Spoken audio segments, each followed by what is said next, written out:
chill. We calling them explicit tips again this week. We just started, bro. We just started. But hey, before we get into it, welcome back to the To Be Fair Show. I am your host, Johnny P. Oh, here, real. It's Q. And we back. I want to thank everybody for tapping in. Before we get started, I want to tell everybody, please tap in with us on all social media at the To Be Fair Show. Facebook, Instagram, TikTok, and Threads. Hit the like button, subscribe, get all our notifications, tap in with the chat. We already got a couple in there. And y'all boys ready? Yeah. I guess maybe it'd be fitting. We all coming off of Thanksgiving. How was everybody Thanksgiving? Great. I had a good one. We was I got to carve the turkey this year, so that's a big honor. Stepped up, did that. Stepped up. So by carving it, that means you cut all the pieces for everybody. It's actually way harder than it looks. Mm-hmm. It's like there's a lot of meat on the turkey, but it's but no, it was pretty good though. All the fam was there. Yeah, I had fried turkey legs for the first time. Those are fire. Them joints just dropped. Shout out to my sister and her boyfriend. Bro was in the kitchen doing his thing. Respect. What did he make?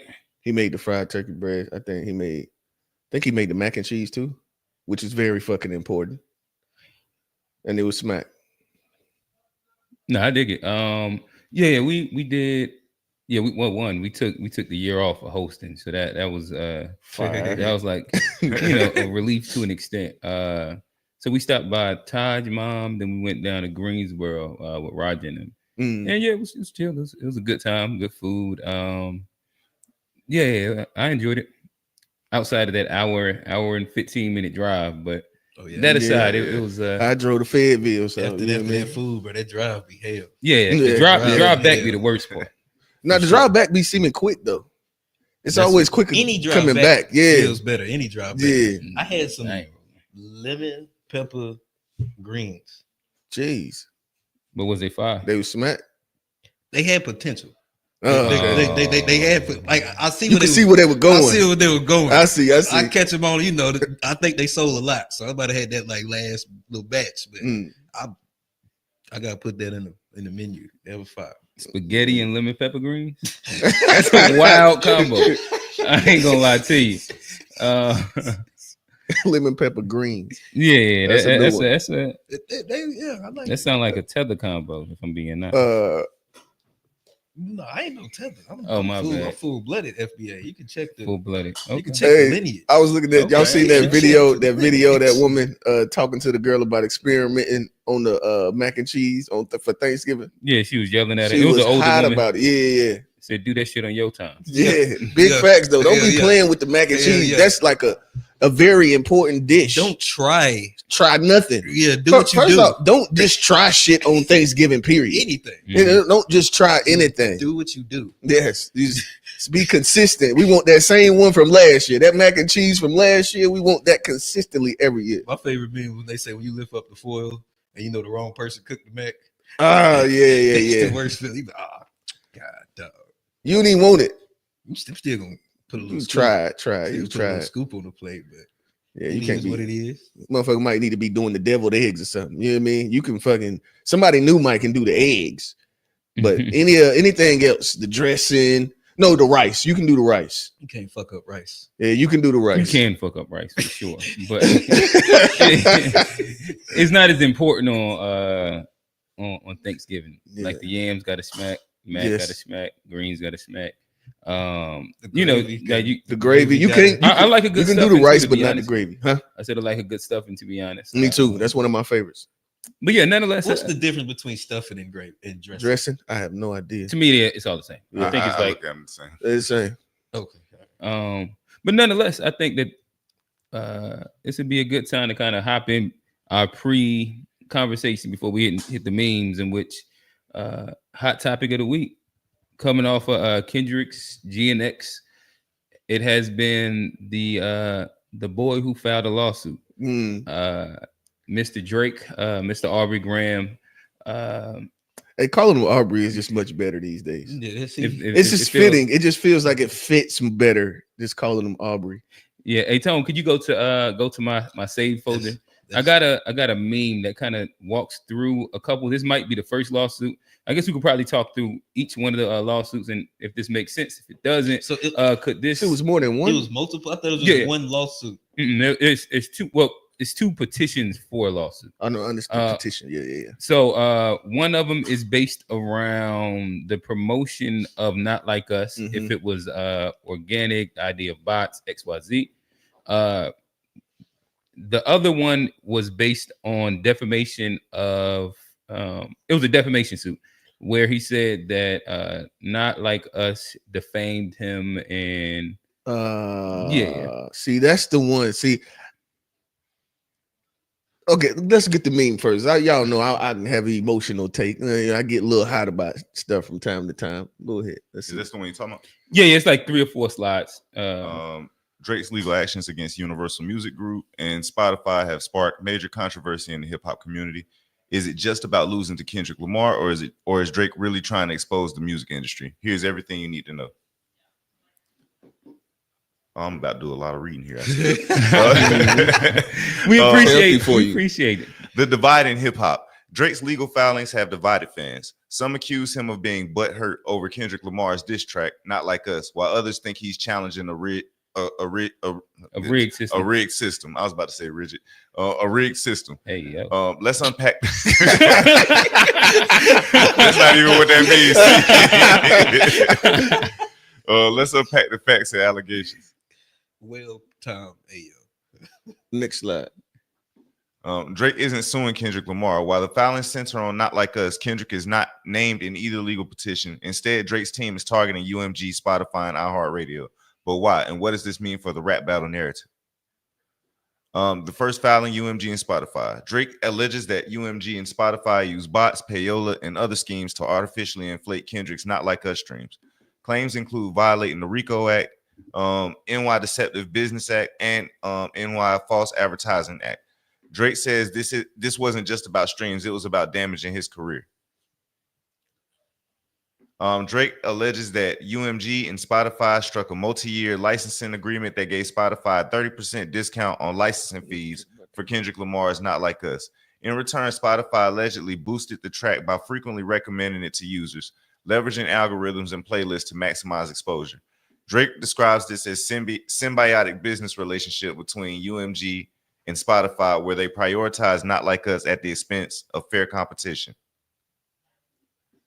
In Texas, Drake filed a second petition accusing UMG of defamation for releasing Not Like Us, which accuses Drake of being a certified pedophile and predator, colluding with iHeartRadio in a pay-to-play scheme to boost Kendrick's track. This is a lot of reading, bro. He was like, it is. Drake's decision to leave Kendrick out of the lawsuits has raised eyebrows. Is this truly about beef, or is it about holding the industry accountable for unethical practices? See if you can get into not the payola, the defamation part. Let's see. I don't know what I'm looking at, so you got to tell me where that's at. You see. None of that matters. Drake's accusations extend beyond Kendrick. He's calling out bot-driven stream inflation, algorithm. Yeah, keep going. All right. Fans are split. Keep going. Universal Music Group Fire Blacks. Oh yeah, well, this would be good to actually read. Isn't he signed to Universal? Yeah. Okay. Universal Music Group fired back, suggesting that UMG would do anything to undermine its artists is offensive and untrue. UMG says fans, not bots, choose the music. Are you able to read that part right there at the bottom? Yeah. Okay. Suggesting that UMG would do anything to undermine any of its artists is offensive and untrue. The company said in a statement provided to Billboard, "We employ the highest ethical practices in our marketing and promotional campaigns. No amount of contrived and absurd legal arguments in the pre-action submission can mask the fact that fans choose the music they want to hear." Okay. We don't really have to keep going. Hopefully it'll. Well, yeah, we just don't know if they was gonna get to the defamation part. Let's see if I see it. But nonetheless, fellas, love to get y'all initial reaction. Is Drake gaslighting us into thinking that we didn't really like Not Like Us when we first heard it? Is the system against him? I think that two things could be true at the same time.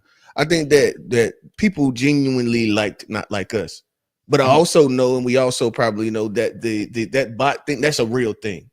People haven't just been talking about that for, you know what I mean, for no reason. That's actually a real thing. But I do think that the traction that Not Like Us got, first off, the beef was big. Everybody was tapped into that shit. right. That's just a fact. And then if you just think about how many times did you by yourself listen to Not Like Us? A bunch of it. Ran that motherfucker up, bro. We all ran that joint up, bro. Mm-hmm. So I think it's a Stretch Armstrong, you know what I mean, to like go in and say that for that specific song, like people just didn't like it for real. Yeah, no. Yeah, it's literally a slogan now. Like Not Like Us is gonna be a slogan about forever now. Like, and I guess like the thing is like if you're using this in like some part to defend losing the beef, the one thing I never heard anybody say was Kendrick won because of Not Like Us sold the most. Not one time was that ever like a part of the argument. But I also think that it's kind of like it just shows a bit of like the character of a person where like if we all understand, and this is pretty much what I've heard from just across the board from a lot of different commentators, some Drake fans, some not, where once the system isn't specifically working for you, even though that you've benefited immensely from this system, i.e. like bots, whether you want to talk about like some version of like backdoor payola to push, like every record that Drake has dropped wasn't supposed to be a big hit. It was always a machine behind him. Drake was the biggest artist, so we had the machine and it pushed.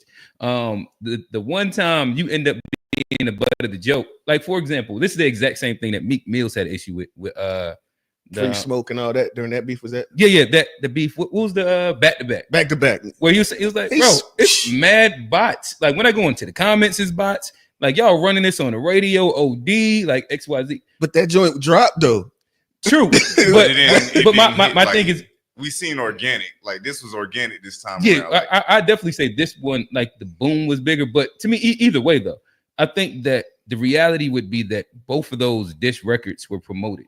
Yeah, and I think that there have been some version of botting, and there's been accusations of botting on both of those records. And I would imagine, like, if we pull the curtain back, the entire industry. You've heard Russ talk about this, where a lot of records get pushed by bots to make it over a certain threshold, and then it picks up. Like that's almost basic industry practice. So him, because he lost, being like, industries, hey, that works in they doing it too. I was about the same thing. They do the same thing. Do that on this platform. This is not hip hop, bro. That's my thing. We like Drake because he always had the music. He ain't had the music this time. You didn't have the machine behind you. You took the L, and you lost before Not Like Us. You had lost before Not Like Us, in my opinion. You talking about the Meet the Grams. To me, Meet the Grams was that was it. Now he put he and laid him in there and covered him up. Then that was done already. Not like let everybody dance on his grave. Everybody danced on his grave. Do his thing off. Hit that rope. Oh yeah. That's what Not Like Us was. That was the victory. But here's one thing I will say, and it's about extremes. Because in a lot of rap battles, we get mad at the other extreme. A song dropping, motherfuckers out there killing each other, and like in the violence. That extreme ain't good either. But Drake took it to the whole opposite side of the extreme. You running trying to put a RICO on these people because you lost a rap battle. Battle. And my thing is like, bro, like you're really proving everything that Kendrick said to be true by just going and running to them people when you got the ability to. You probably got to chill for a little bit. All you had to do is make a harder record. But see, you know something else? I got come out with that. Oh, wait, that's true. I don't. Oh yeah, he had to sit down for a second. He don't want to sit down. That's part of his problem. Bro, this man should have just shot a movie. I keep saying he should have just shot a movie. Like you an actor too. Just go shoot a movie. Be like, man, you know what? I didn't win this battle. I'm gonna go do a movie. At least I got a movie. Like, hey Tone, go to mine real quick. I actually got a video up there where Joe was actually giving another side of why this could be. You talking about him just being a about him Metro? No, it was about the sales. Because he's about to come up in renegotiation. Is this like today? I'm not sure if it was today or not. Yeah, I seen Joe Budden. I think that was it up there. Which one? Go up with all of the words. Right. That's not Joe Budden right there. Yeah, right. Yeah.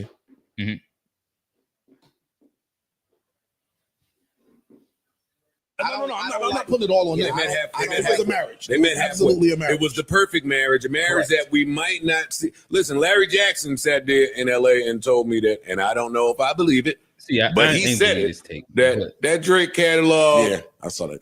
is worth more than the 60s, 70s, 80s, and 90s combined. Huh? All artists during those decades? Yes. Everybody, yes. That's what he said. Yes. If there's somebody that would know, I would think it's him. I didn't fact check it because above my pay grade. Right. But if that's true, wow, buddy, go in that corner. That's a hell of, that's a hell of a negotiation. Go in that corner. Go halfway. Yeah, I that was it. Yeah, see. Yeah. Oh, go ahead. I'll let you. Oh no, so like, and I think that maybe this is more of the reason why he wants to sue is because like now, because my name is no longer where it was, you're gonna try to shortchange me, and which is the reason why you actually, quote unquote, this is from what I'm understanding, the argument that I would see him making would be that you use the bot so that you could devalue me, so that my contract wouldn't be, you ain't gotta pay me, you pay what you owe. You know what I mean? So that's what I'm seeing is that like as the his side of why he did it. But where that doesn't necessarily make sense to me would be that's based off back catalog. So the value of your back catalog, no matter if you win or lose a battle, is going to be the value of that. And in his streams, he's still the most streamed artist. If you look at the numbers, so like, I don't know why he would go out and sue, or why it would affect his catalog value if you're still like, even like last month, I think he was the #1 streamed artist. Still. Was he? Oh, he was just last month. He was the #1 stream. That's crazy. I wouldn't have imagined that to be the case. Yeah, and in that episode, they kind of went into just a couple different things with him, where I don't know. But that's a good strategy. Like with Drake, they're saying that there's a spot where he's probably wanting equity in like Universal or and they're just saying, nah, we'll pay you, but you're not getting equity in this actual company. Yeah. And that's where the issue is a little bit, where he wants to kind of like jump over being an artist because he's made so much money for the business. Yeah. Where they don't really care. Like you just a product to them. Go out there and make me some more money. And you know that they actually were I watched a snippet of a it was a case that would be that I guess the owner of Spotify or one of those guys was actually sitting in front of the panel, and they were talking about how that 30% how the platform is in bed with the label, and she was comparing them to almost like it was like the mob or something like that. She was saying, well, that's kind of how especially the major labels with Spotify, right? And this isn't like with Apple Music and Tidal. And this is, I guess that was another thing that made my head hurt on this, was the fact that he's suing specifically for what they did with Spotify. But how do you quantify all the sales on Apple Music, all the streams on Tidal, XYZ? Yeah. But yeah, with Tidal. But Spotify's the big dog, though, right? That would be the reason why he would go for them. I don't know if Spotify is bigger than Apple Music. But my bad. With Spotify, the labels and Spotify are in bed together. I think that it's probably like one of the only industries where like a version of insider trading. They said it's the only industry where that's inside like this very interesting, specific way. In which, I mean, again, they definitely the labels have equity in Spotify. Yes. And I think that that's the issue. But if you're an employee for the label, you can't have equity. Exactly. And like it's its own weird little thing. What that would be like comparable to like the airlines owning like Boeing and them working together, like Delta and Boeing working together, like.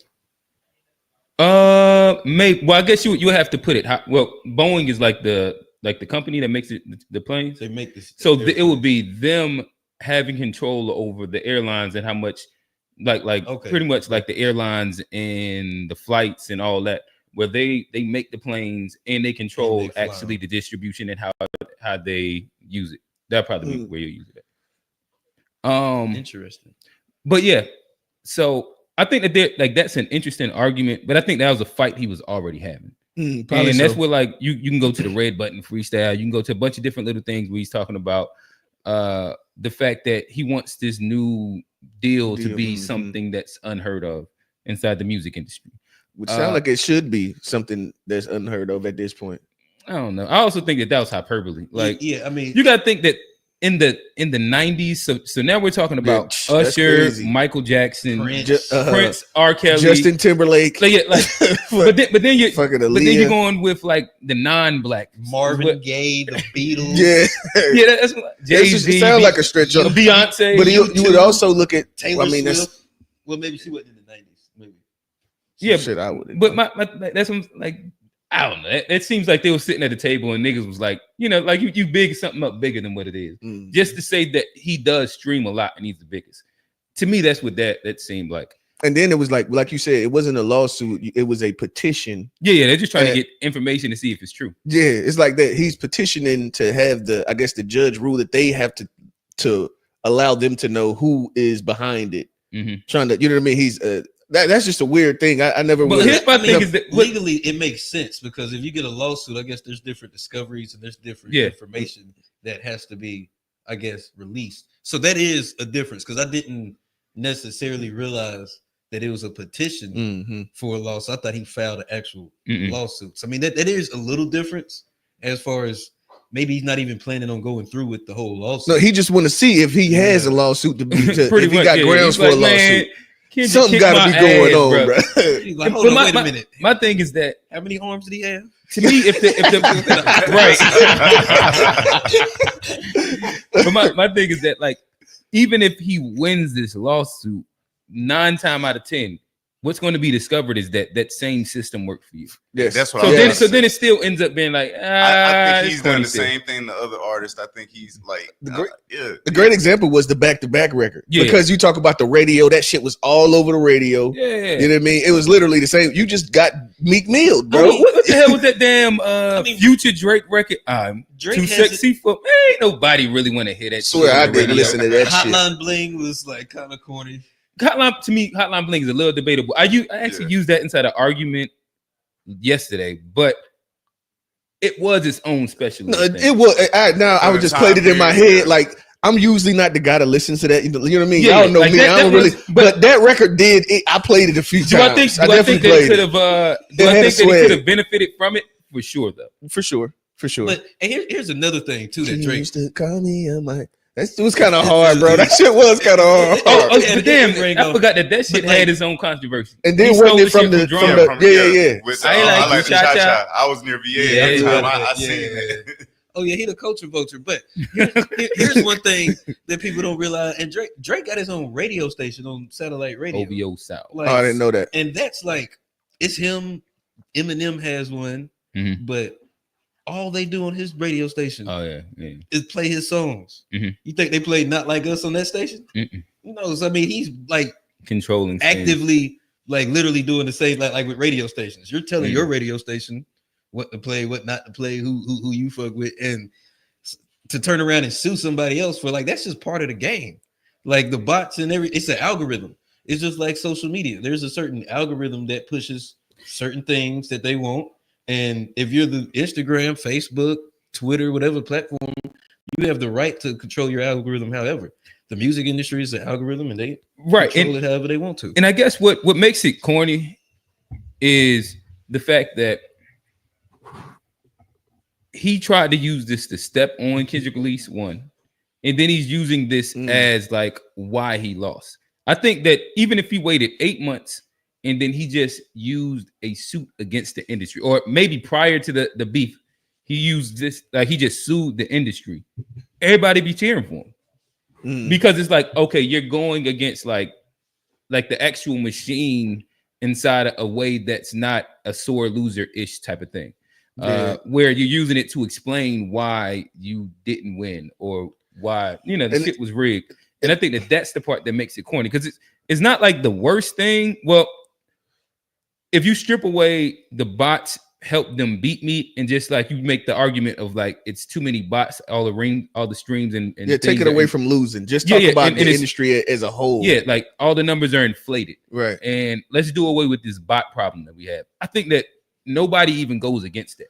Yeah, but to act like niggas wasn't actually bumping the shit out of Not Like Us is crazy. Yeah, like all the reactions, that shit. It's no way he Bro, got this many streams. If you went to a Walmart parking lot, that joint was banging in everybody's car. I was at the Target parking lot, but it was the same thing there.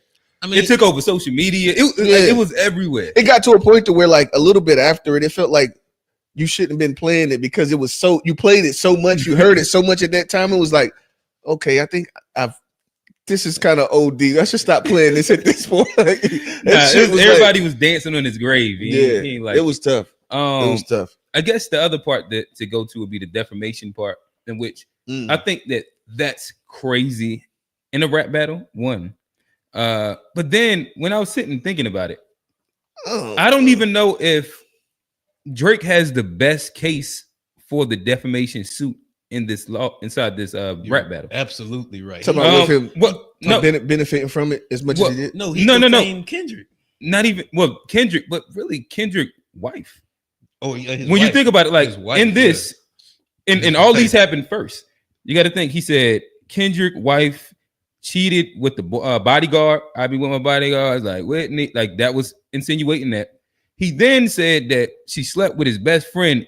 That she had babies outside the marriage by God. None of these things were found to be true. He put his hands that he beat her. These are all the claims that he actually came out with.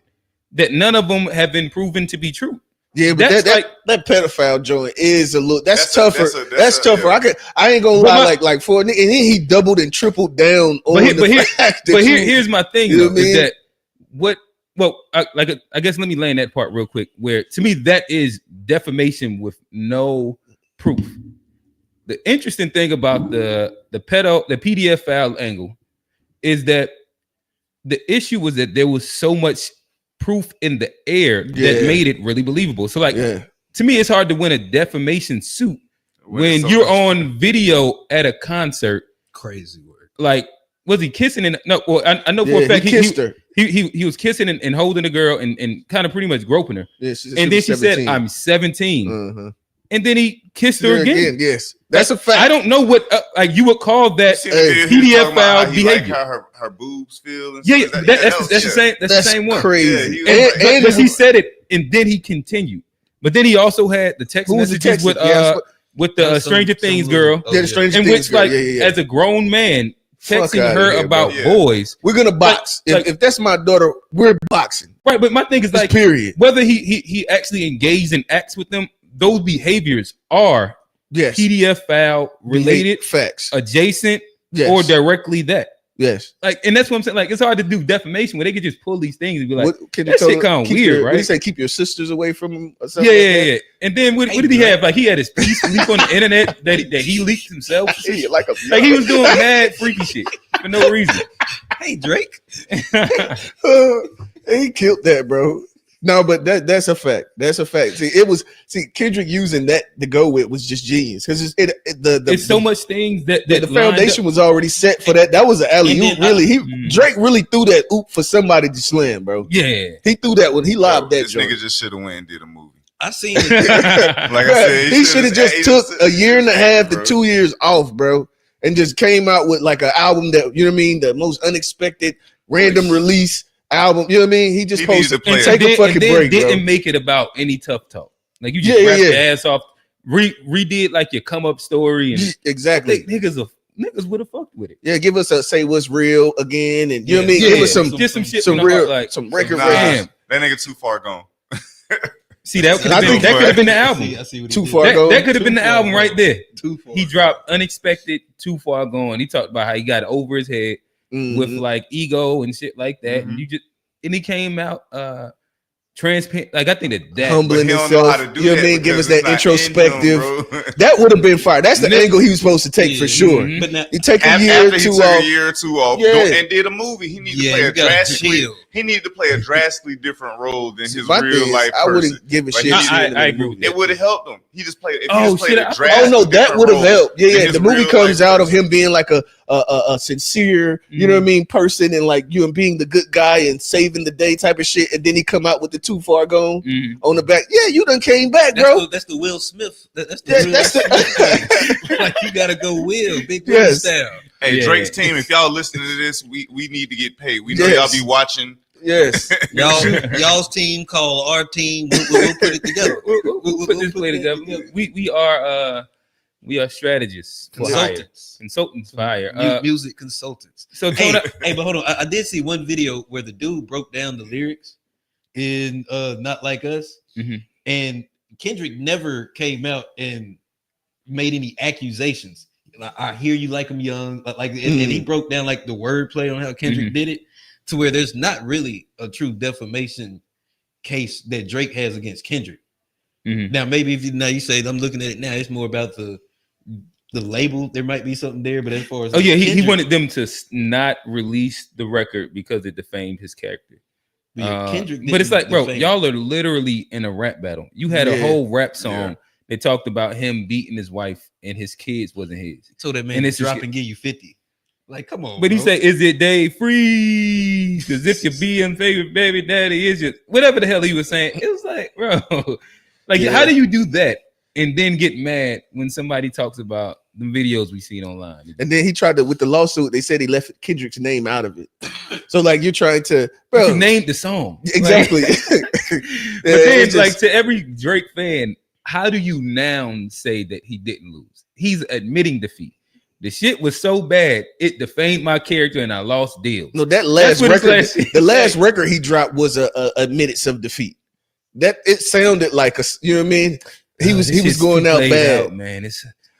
He was hurt. He got so many more. It was sad. And then you know, Kendrick said he had some more in the tuck. Yeah, you don't want to play with this man. Let it go. It was like 2 weeks before Drake was like, "Hey, this is the Drake. The Kendrick ain't got shit to drop button. Hey, Kendrick, drop. We're waiting for you." Mm-hmm.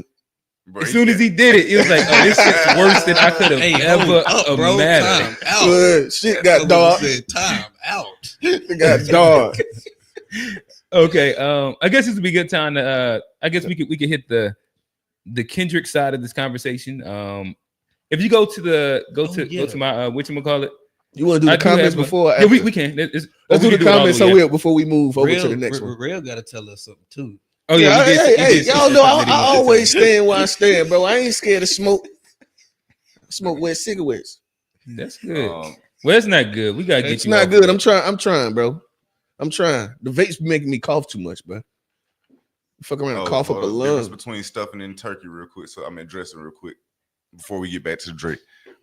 Stuffing is usually put inside, or something usually put inside of the turkey, and dressing is usually she said bait. I know what she mean though. Stuffing usually got something. It's like okay. One of them you put inside the turkey, I guess. Okay. And the other one just baked regular. Baked. Okay. Like okay. Yeah. Like baked, like you bake a cake. Yeah. Let's see. Drake Afrobeat songs whack as hell to me when I first heard it. Hell, I love that song. Now you guys said it exactly. Not Like Us was the victory lap. Meet the Grams was the KO blow. Yeah, fact, bro. I agree with that. Meet the Grams was shell, bro. Meet the Grams was tough, bro. I started to feel sorry for the nigga. Once I heard Meet the Grams, I was like, bro, this is getting ridiculous. I was shout out that next morning. I heard that song the next morning. Jesus. What?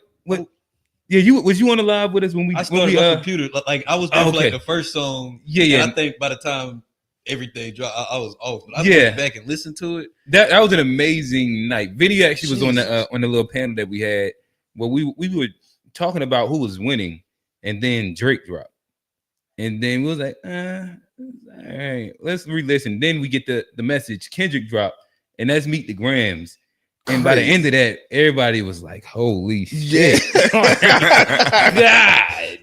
that would have been bad for anyone. Call Drake. That shit felt somebody like got to check on this man, bro. Like, he's on a bridge right now. Yes, when he started doing that, you lied about you lied. That shit got scary. Like I started getting chills and was like, "Damn, you might kill him." This nigga might kill himself. Yeah, like, bro, suing was about the only thing he could have did.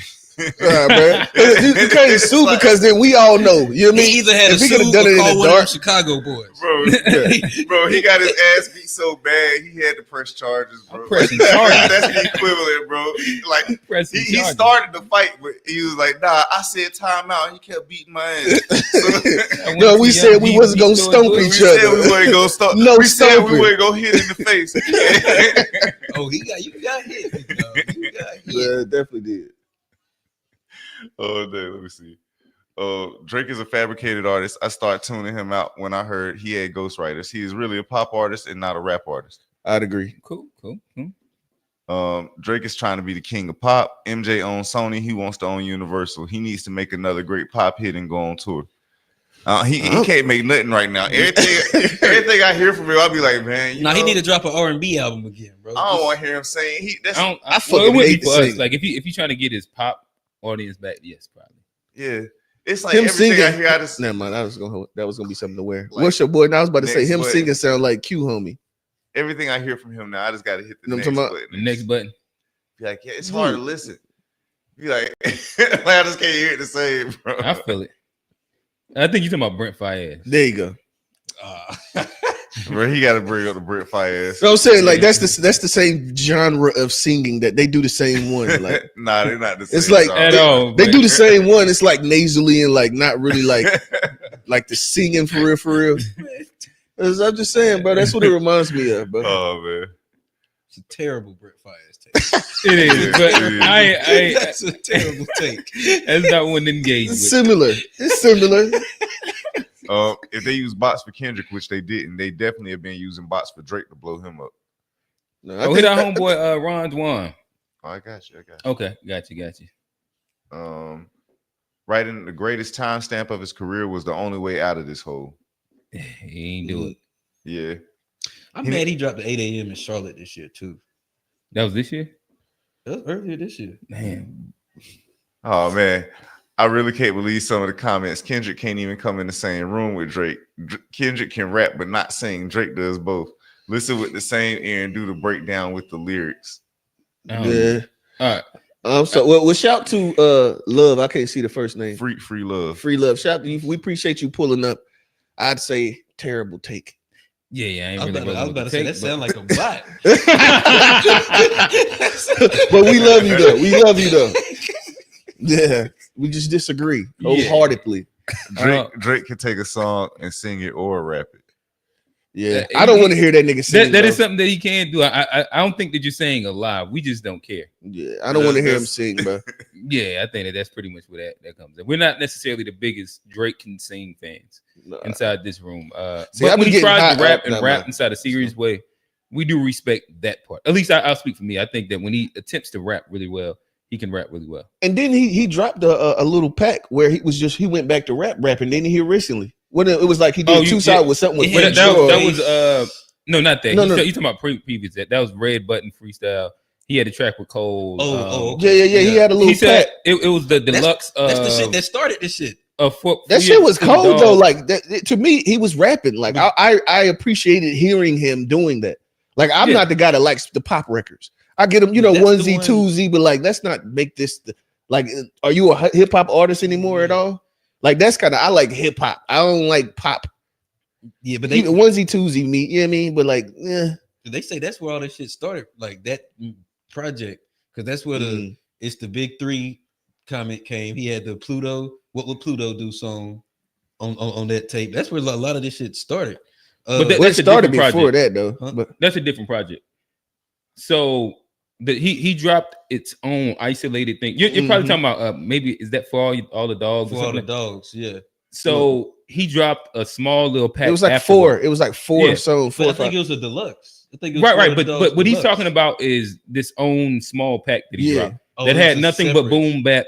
Yeah, it was just all boom bap. I forgot about it. Yeah, we talked about it on the show. We talked about it. Nah, that's the Drake I like to hear. Yeah, that's where Red Button freestyle came out. You know what I mean? That's what I like to hear. And my brother though. Let me tell you about my brother though. Yeah. That record. What would Pluto do? Wasn't on that one. No, so you're talking about the actual album. he dropped a pack right after. Yeah, that. right before that. No, it was right before No, that. it was after because he had got so much critique in that album about Appreciate it. the fact Sacrifice he was TV. doing Sacrifice TV said y'all talking about the Scary Hours Okay. project. Yeah, it was Scary Hours too. That's what it was. Okay. Yep. Oh, okay. Sacrifice TV. Shout out to the homie Ken. That's Ken again. Okay. Yeah. I guess this would be a good time to move to the Kendrick side. Where if you can go to the thing, I have it's just pretty much a quick little. Damn, is it? Maybe it didn't go over. Scroll down a little bit. All right, you see Kendrick right there, where it says the Easter eggs. He dropped the Squabble Up video. So to alley you into it, you can mute it. I'm sure we don't want to whatchamacallit, but it just has some of the Easter eggs from the video that I thought was interesting. This kind of alley oop was into I don't know. We could talk Kendrick again for a quick second, see if any feelings have changed, stayed the same. XYZ. Oh, I ain't play the music. Cool. The video Nate Dogg's G-Funk Classic album, in which I've also seen that that's a double album. Right now, is it that the whole talk is that he's dropping another album soon. In the video, he referenced two separate double albums and I thought that was interesting. And shout to Don Juan. Don Juan talked about that. Don Juan, that shout because he actually was the first to say that we heard. He said that on the first listen. Yeah, he said that on the first listen. So that was a hell of a call out on his behalf. That was fire. Don't hit him. He got kids with him. Yeah, that's pretty dope. These little references though. No, it is. Black Moses, and I think that this was a double album also. But Isaac Hayes, huh? Shout out Darlene 5150 Corey Holcomb. Boy. Yeah, that's a classic whole piece right there. Oh, that's who that is. Yeah. Oh wow, I didn't know that. Yeah, that's Darlene. That's not her today, is it? No. This is no. But the album cover was her. That's crazy. Yeah, I didn't she was know Ice that. Cube's wife. You said that was who now? I don't know if you watch Corey. That's Holcomb. on Corey Holcomb. Oh, You know the chick that's on there? That's crazy. I didn't know that. Yeah. I forgot about this one. That the whole set was based off of the Roots. That's crazy, bro.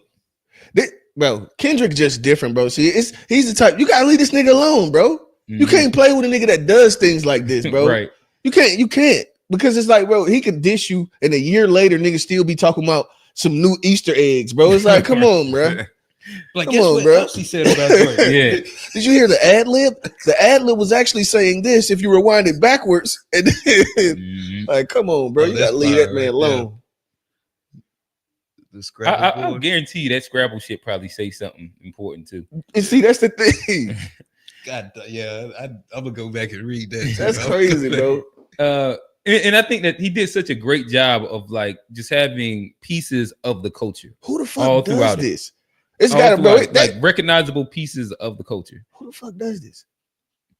Just a calculated nigga that you probably shouldn't get like into a rap battle with. It was a couple other ones in there that I thought was really, really unique. But nonetheless, I use that as an alley-oop to fellas. How you feeling about it's a week later. Rail said he had a hot take that he was going to drop on us about something. Yeah, but that right there just threw me off my hot take, bro.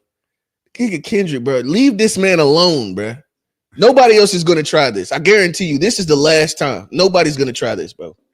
I got one more to throw in the pot before we move. That's crazy. Oh, I think this is good. Yeah, cool. I see. Fucked up. My city is fucked up. My hood is fucked up. My city is fucked up. Man, this country is fucked up. Damn, the world is fucked up. I'm fucked up. You niggas got me fucked up. But yeah, no, I actually feel that Mr. Morale, y'all need to go back and listen. I'll go back and listen to GNX again if y'all listen to Mr. Morale again for me. Okay, that's a deal. That's a deal. Let's do that. I'll definitely go and listen to it again. I thought that was really good just because of really what he did was, and I guess like when you put it inside like such a macro viewpoint, you can see he's getting exposed to more things. And so it goes from his neighborhood to his city, to the world, to the United States, to the world, to like, damn, maybe to it's me, me. and then it's like, no, it's nah, y'all got me. niggas. No, this nigga got me fucked up. Yeah. It was this nigga. But the funny No, thing that's is that, facts. like, we gonna talk about them hoteps a little later. But Oh yeah, I think that like that in itself is its own. I don't know. Like I think we all go through that process in general, where you learn so much information and you just like you start blaming this. And it's like, wait, big facts. it's this. Oh shit. And It's that's bigger than it. It's this. Facts. It got. It's me. Then the double back. Yeah. It's me. Yeah. That's exactly, bro. I went through that. The whole tip conversation is a perfect one for this. Hey, Okay, Tone, we got some relevant comments. Tone, So read. I was gonna read them real quick. Oh, okay. That's a good I know y'all saw the Afro-American flag in there. Kendrick Yep, on yep, code. Yeah, I seen it. I seen it. FBA, like I said.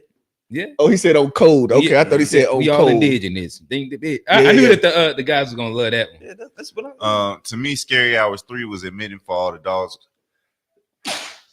My fault. To me, Scary Hours 3 was admitting for all the dogs was trash. I agree. Hmm. He did it really quick after he got a lot of pushback. Oh, for yeah, pandering to that- the kids. It's crazy. Now I remember it, and now that you saying that, now he said that because it was right after. And then it was like, bro, that shit was super mid. Yeah. We hit some rap, and he dropped that. And it was like, yeah, you're right. We talked about that on the show. Yeah, we talked about that on the show. because they came like real close to Mhm. Yep. The Roots, Isaac Hayes, and Ice-T references were because they was talking shit about Kendrick. Huh. The Roots was Huh. They were talking. Those people were talking shit about Kendrick recently. Isaac Hayes is dead. Probably Isaac Hayes Jr. But yeah, Oh, okay. That's who fucked knows? up. Like, God damn. he says a lot of different things. I don't know. Darlene is Ice-T's ex-wife. Yep. The Scrabble board says everything is something in Latin. Mm. Snoop said he took the King of Cali title from Ice Cube and Kendrick took it from him, with all being done respectively. I remember y'all Well, heard yeah. him say that. I don't necessarily remember that, but I seen Yeah, them Snoop give like got on there and said they that. passed the torch to him on Yeah. stage. And he said that and he was like, I ain't give it to him. He took it, but it was you know what I mean, respect. Like you know what I mean. He pretty much was saying he took it and pretty like yeah, nah, it's you. That was ain't Snoop. true. That was coming That from nigga Snoop. was on stage with like all them West Coast niggas, Dr. Dre and all of them, and Kendrick was crying when they did it.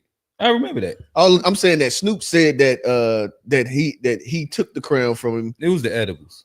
It might That's have what been. Kendrick said on the tape. Like Kendrick was talking junk.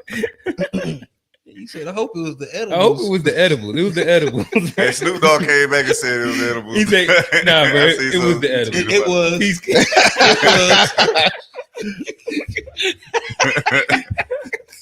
He's like, "You right, bro. You right. You got it. You got it." She said, Isaac Hayes Jr., my fault. Punch from TDE confirmed it to me. They saw all of them talking messy about Kendrick.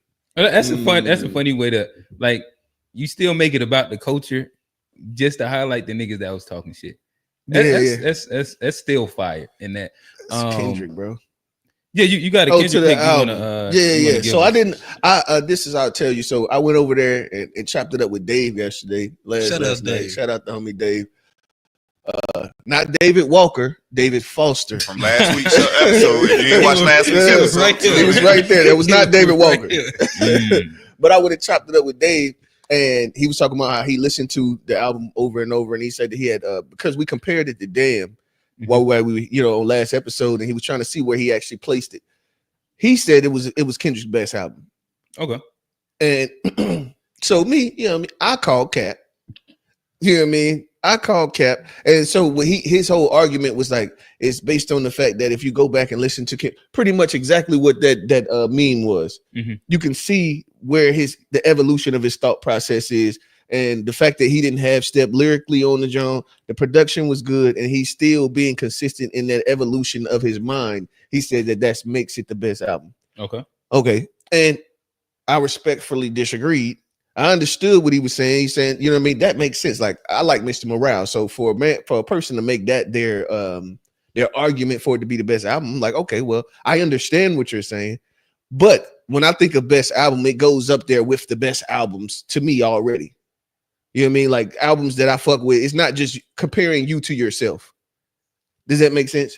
That Dave's whole thing was like comparing him to himself. This is his best because he's continued to evolve and he's not half-stepped at all. So are we talking about his best album subjectively or objectively? Because I guess it's two different conversations.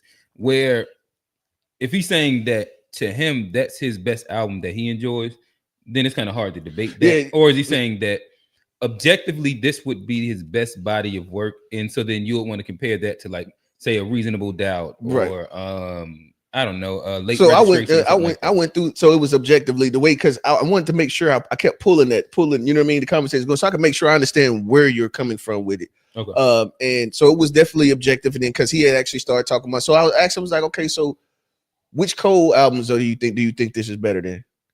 He said KOD. I was like, that's Q's favorite Cole album. Is it? That what you said? I mean, that what you told me. This was a while ago. You told me that, which it's my least favorite. Would that have been before the off season? That probably was before the off season. That probably makes sense. And if he hadn't stepped on his last shit, that probably was gonna be my favorite. But he stepped on it. Then we did the same thing, Redemption, because he was like, "Oh, it's the Cali thing, it's the sound." Okay, so let's go there. What you think about comparing it to Victory Lap? Are you asking us right now? Oh yeah, I'm saying I said this to him, but y'all can answer too. What do y'all think? Would I compare? I personally wouldn't. To me, this. So you're framing you're framing the conversation. Ain't got to be all of that. Like if you know, even with Kobe, like niggas actually talk about basketball and place Kobe in realistic places based on their opinion. So I don't talk about rappers because of like they died or that. You still is. Gotcha. So I think that in answering it, like you're loading it with like a certain intuition that I don't specifically agree with, which is Dave's thought that this is Kendrick's best work. So then like you're going along the lines of comparing this to everybody's best work.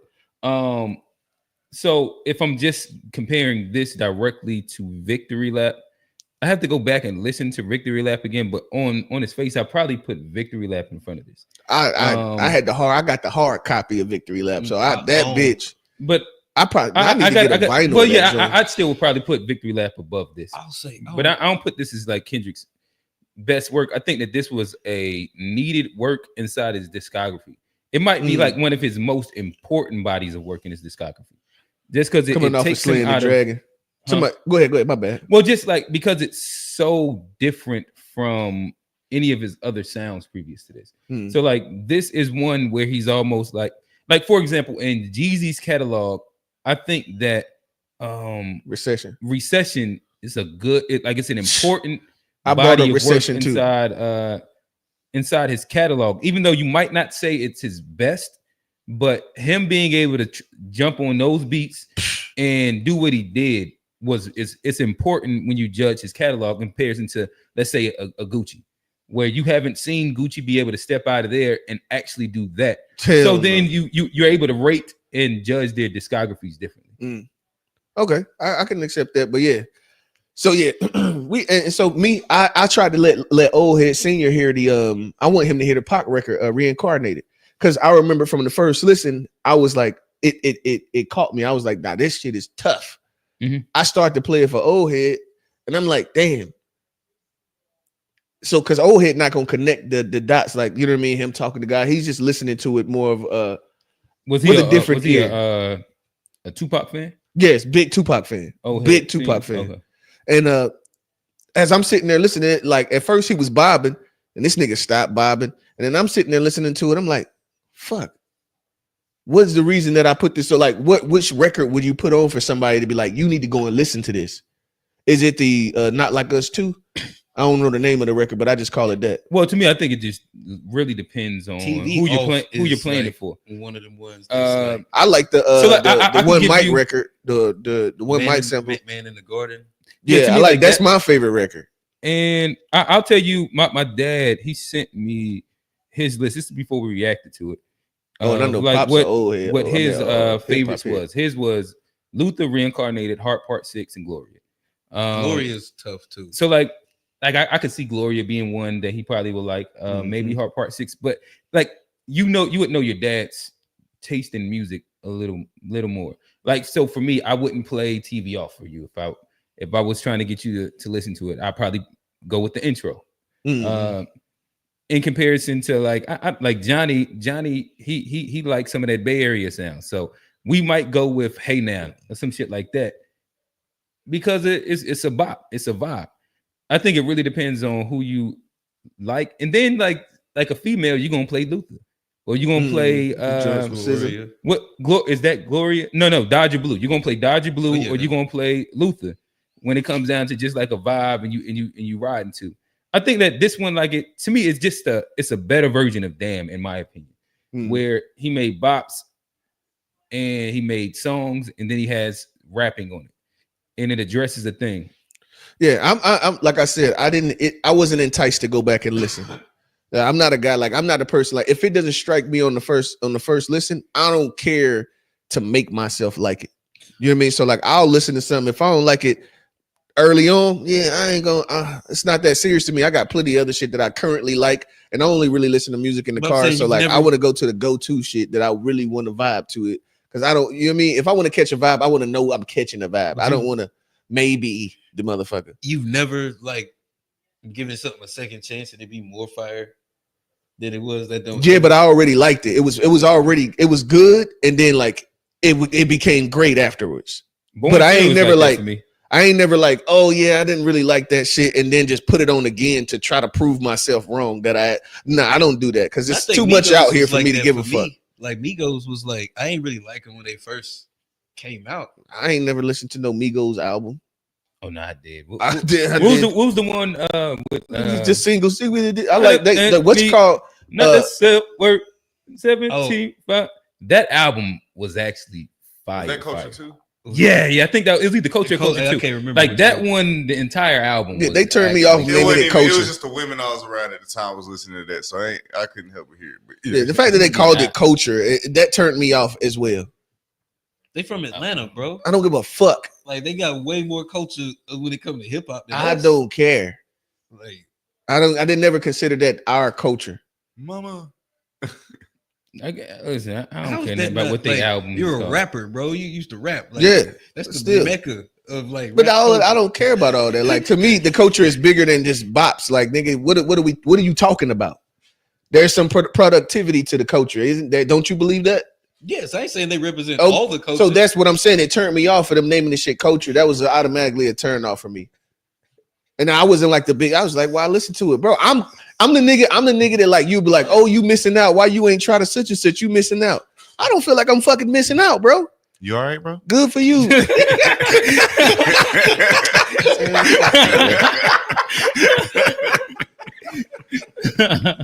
Nigga trying to throw water over. Listen, y'all. Bro. Listen, we gonna start our own a new show where we gonna get Rail to try new things. Next week we gonna see how you let a nigga when you say we gonna bring some tikka masala in here and get him to try that and see if he likes it. We gonna introduce Rail into new things. That shit sounds good. Oh, man, we gonna play some big some D-Lo. Yeah, some Boss Man D-Lo. He gonna pick up the speaker and slam it.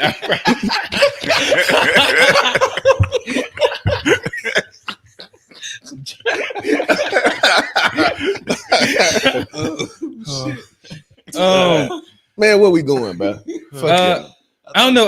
I guess that was we wanted to make sure we gave you a runway to air your grievances out about Kendrick. Again, I would say I enjoyed week 2 of it. Yeah. Like I said, it's been hard for me to make it off that first one, to be honest. But the intro, I still let that bump. And like I said, I was listening to it earlier. I like it so much because it's almost mantra based at certain parts, where like the whole like never let a man put smut in your name. Like them niggas say that they your dogs, but they lied. Like it's a whole little mantra part that he pretty much brings to the hook. That with the build up, and then you got the sirens for the call of arms. It just sets like such a fire mood and how they built up the beat. I've been enjoying TV off, especially the second part lately. You kind of can't. It's hard to escape it. Me and Isla, our favorite to squabble up, like when we just inside the front room dancing around and shit like that. That's her vibe for sure. Whenever that comes on, she be turned up right now. So I'm enjoying that. Yeah. A lot of the songs I haven't really revisited it just because I only listen to music inside like specific little spots. But yeah, week 2, it's still cool with me. Yeah, I was just listening to it on the way up here. So y'all still an 8. Yeah, I don't think that. Yeah, this shit might have went up. A 9. Nah, it might have like 8.5. Yeah, I think I might have said 8.5, between I 8 think and I'm- 9, 8.5, somewhere in I there. think I think I was like just at 8, but I might go 8.3. Hey, shout out Anthony Fantano. I think he gave this a light 9. I think, like you said earlier, I think his catalog needed it. Mm-hmm. It's a good album, but it's still not my favorite one. Like, yeah, not mine either. Yeah, I definitely still like Good Kid, Mad City, and To Pimp a Butterfly was still like a genius album to me. Like, Section 80 don't get enough love either. Section 80. I always Section go with 80 Section 80 is cool. my Section first. 80 don't ever get enough love. Absol outro is so fire. Yeah. What's your life about? I like Damn. me. High Is you gonna live power. again? Ron came at Ron he said I'm being borderline disrespectful for comparing it to Victory Lap. I don't think that was disrespectful. I think, it was a Bro, fair Victory question. Lap was a great project, bro. But Vinny came back and said he'll put it over Victory Lap. That's what I was gonna say. I think I don't myself. I mean, like we'd say Victory Lap's Nip's best project. We'd all say Kendrick's a better rapper than Nipsey, right? Yes, I'd say that. And so, like, I don't think his third or fourth best project might be just as good as Nipsey's best project. Okay, I get it. I think but I don't think that becomes this was like his third best project. Like, to me, could this be top 3? Maybe. I don't think so. That's just for me. It's not top 3 for me. I don't know. I'd have to think. I'd have to Like 4 or to me, 5. it's too close for me right now. It's 4 or 5. I know certain ones that I know that I put it over. It's definitely over Morale and Damn, but the other ones, I don't know yet. It's I like definitely over Morale. more. I don't know about I like more. But y'all go it's back over and more. listen to Morale. So we made an agreement. I need niggas to go back and listen to Morale. I'll go back and listen to this joint. Y'all go back and listen to Morale. The whole thing. You don't like the beat, so like I know. No, bro. I want to because I want to get past. It's not even about the beats because listening to Dave, he convinced me that I need. You know, I'm actually like a word like the words guy now, and I got my we ain't even gonna talk about getting guitars back on the road, but I got my car, my additional medium, so I'll be able to play it in there, and we'll, you know what I mean. Maybe it'll give me a better vibe there. Okay, this man gonna show up to work pissed off tomorrow. Nah, bro. Yeah, let's get this rock paper scissors going. All right, for sure. Hold on, let me look. Again, bro, y'all too. Oh, bro, like y'all, bro. I don't know how, bro. Appreciate you. Do y'all not pay attention to this man every week? Johnny ain't won maybe about I just 3 see. weeks. But Johnny been losing lately. I won Told last week. you won once last week. I won last You week. won once last week. won. I won what twice? Then he won. You, bro. I You won. was on a losing Hey, streak. you last, bro. I'm just gonna go ahead and expose him. I'm gonna go ahead. And Don't snitch on Johnny. Let my man live. We Paul. already. But real last. We know that. No, matter of fact, I'm gonna go last. I'm gonna make him go first, and then Q go second. okay. You like to use those little button pusher words. Yeah, don't hey, you? make him go, bro. Make him go. Make him go. Tone, shut your ass up. Hey, so I guess really quickly, so again, we'll probably like loop back in some of Drake talk, but again, anybody that's new to the show, we have a meme section where we're gonna react to some of our favorite memes from the week. A quick little, intermission, a little break, just to engage with some current topics. Make sure y'all hit the like, hit the subscribe, Please, comment.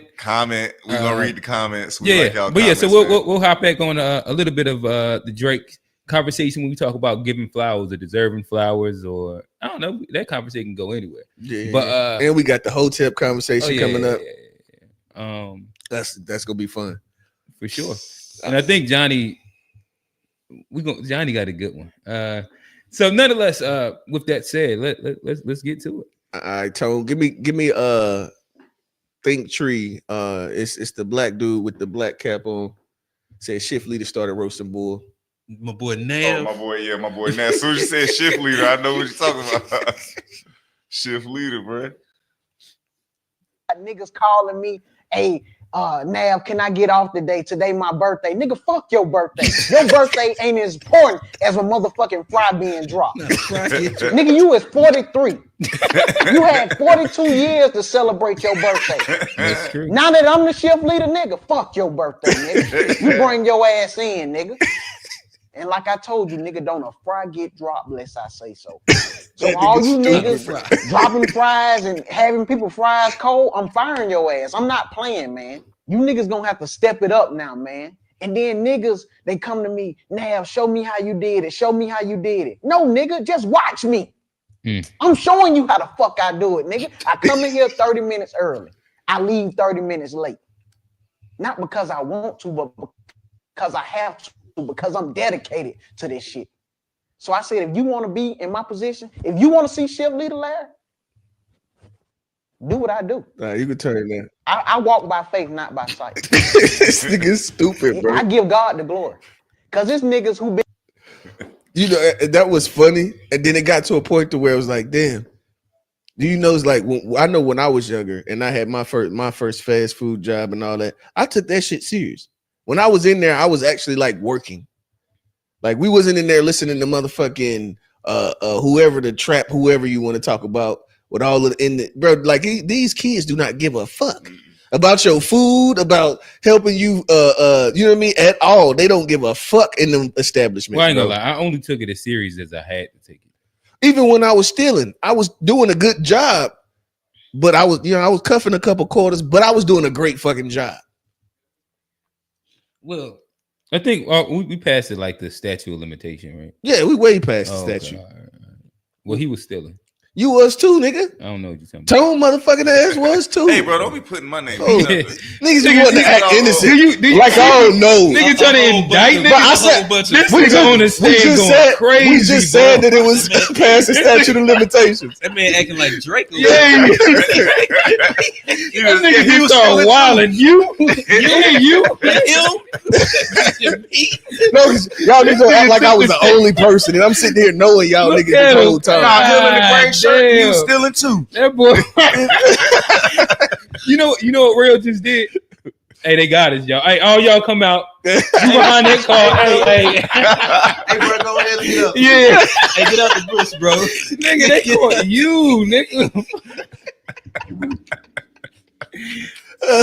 Bro, the statute of limitations is up. Y'all niggas can stop saying. You see how they gonna sit on the couch and look innocent and shit? Let me stand on the cliff by my damn self. No, nigga, that's your clip. You jumped out. That motherfucker jumped and tried to he's like, hey, y'all niggas like, I didn't say I was coming.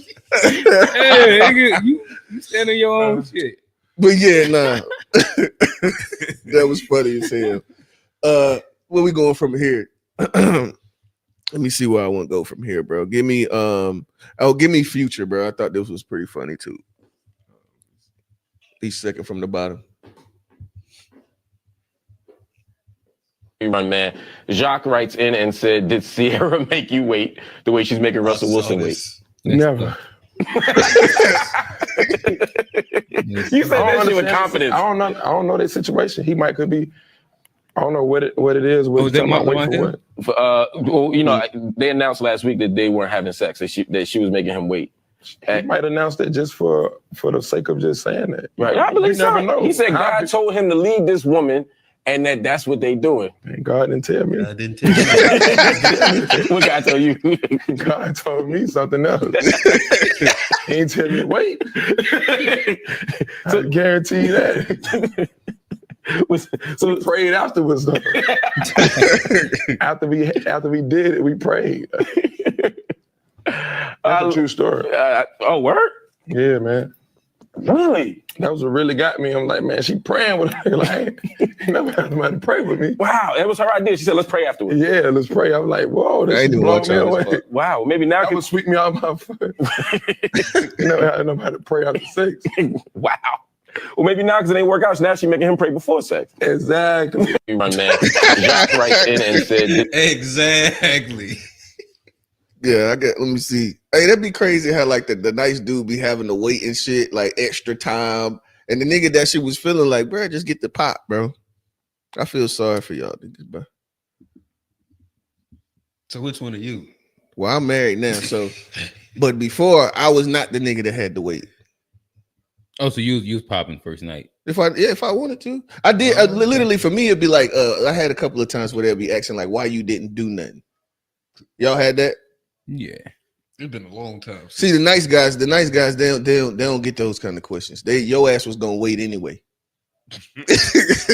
Right. I guess my only rebuttal to that would be I think that it's not as much as nice guys as much as like how interested they are in you. Yeah, exactly. I agree. Like Like, it's they a big really, difference. really like you. They're not gonna like they typically gonna if make you're a you wait. nice guy, you will get that question, which is like why you didn't try. Yeah, if you're this, because you're facts. like you're. I was just trying to be funny, you're a but being nice guy. serious, yeah, that's true. Because that's the reason. Oh yeah, and then it's the last one right here.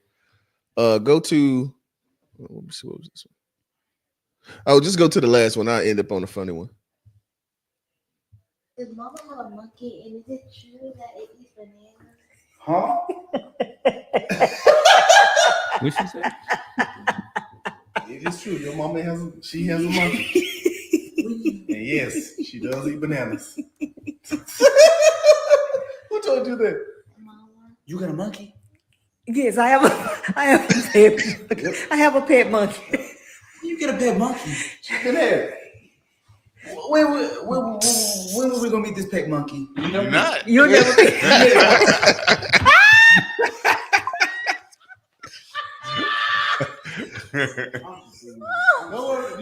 Don't worry about it. Stay confused. Yeah, you supposed to be Stay confused, okay?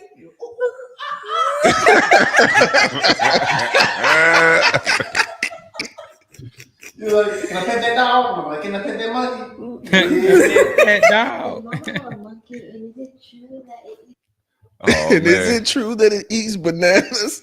That was funny to me. I'll rest my time.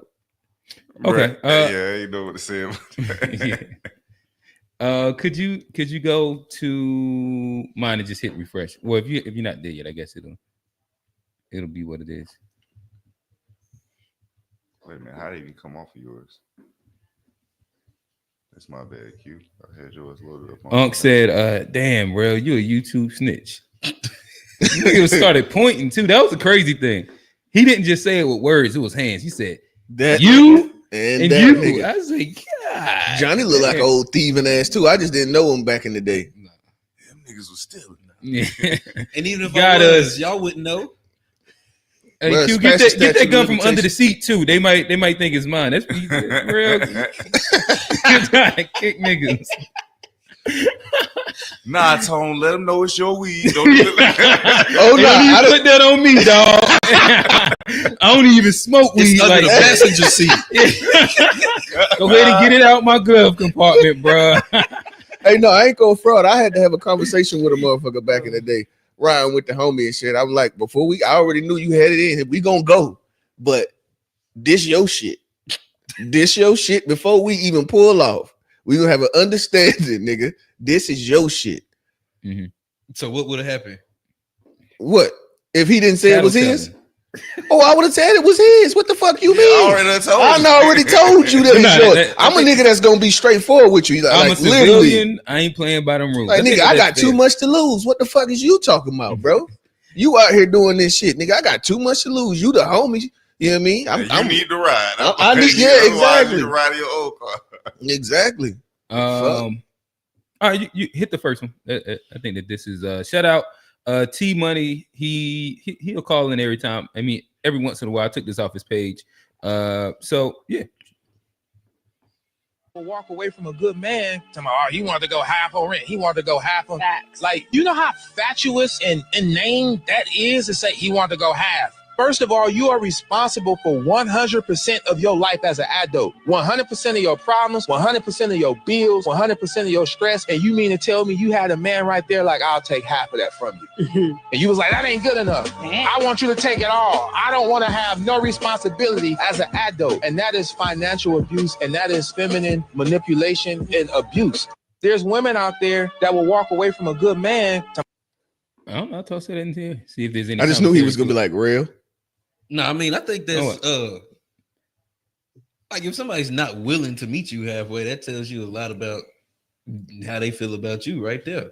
I mean, if it's a team like when you, especially if y'all married and y'all do them vows and she expect, of course, sometimes you do need to go above and beyond and help and vice versa, but it's all about just working together in cooperation. If somebody's not willing, like he said, she probably looking to be carried, and that's not somebody you want on your team.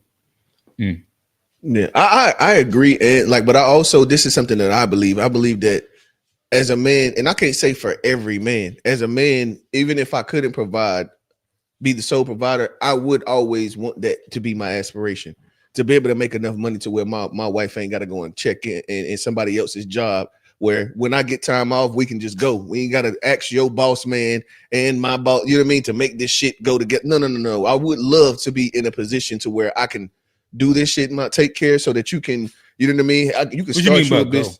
Say it again. When you say I'm talking about like if we're gonna go on a trip or we're gonna do something, you know what I mean? You ain't gotta request time off from bruh and them over there. You know what I mean? That would be my overall goal. Like I didn't never think that I was gonna be doing it at the age I am now, but that would have still been my goal as a man, you know what I mean? Later on down the line, that would have been my goal at some point to be able to do it. Even if I wasn't able to do it, you know what I mean? Within my lifetime, that would have still been something that I would have wanted to do. And that's kind of how I feel about it. But I do agree, like, as far as that the 50-50 thing, like, shoot, bro, everybody needs some help. And you was paying 100% prior to meeting me. So don't look at it like I'm not doing enough because I'm only doing half. Bitch, you were just paying 100. Well, sometimes they be hopping from. Oh, yeah. And then they be having the side nigga that be paying extra shit. A lot of times they probably wouldn't even. Bro, they don't like to talk about that when they be talking Well, about I think he used a good word, feminine manipulation. That's what that literally would be right there. Like when you moving, like jumping around, then it's like, oh, okay. So you just looking for whoever's willing. Yeah. You wasn't never paying 100. You was always getting help this whole time. And which I think that's a very small, minute group. I think so too. You got there's a beauty standard that comes with that. Absolutely. And which most women are not applicable for. That is true. To me, I guess it sounded like he was talking about, like, especially during like the early dating stages. I imagine that most guys' aspiration evolves into what you said. But typically, if you're dating and like through that stage, it's its own like fluid evolution that I think if a person's not willing to meet you at first halfway, then it's probably like, it could. And when you say dating, what specifically are you talking? Because I was thinking like when living together, you talking about like paying 50-50 in the dating, like the courting process, or no? I'm talking about, like, so I imagine where, like, whenever you have to have a 50-50 conversation, or if I'm paying it all 75-25, whatever the scenario would be, together, right? That would be at a part, like an early stage of dating. I.e., like y'all been talking for a year and now you're talking about like moving in together, and now you're having a conversation about what that looks like. Yeah. To me, like that's like that's early in dating, not specifically like when we go on our first date. If you're paying, no, guys. Right. If you're going on a date, especially like super early on, like you're going to pay all of it. It just is what it is. This is the courting stage. This is the part of the this is the part of the hunt. Even if she had asked you, I think that first few dates, cool. I think that after that, if y'all have like a system, sometimes like I've been in scenarios where the woman, she will reserve the thing and be like, "Hey, I booked XYZ for us on this date," and like, all right, cool.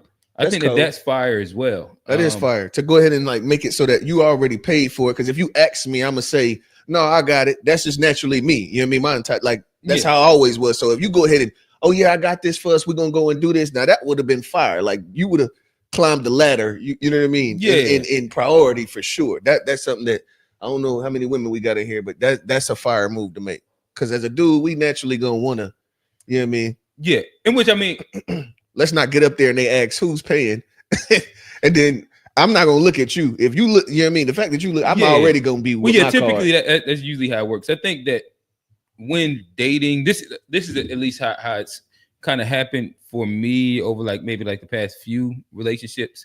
Like you can go ahead and chalk like them first 3 to 4 up. Like you just gonna kind of do whatever. There's a spot where if a woman is interested in you, she will plan a date, almost as like a reciprocal, and that's almost happened every single time. Whether they planning a date to go to like we did like a brewery, and it was like brewery and shots or some shit like that, where they like you got to see them make a brew, and they tell you the history. It's like a little class.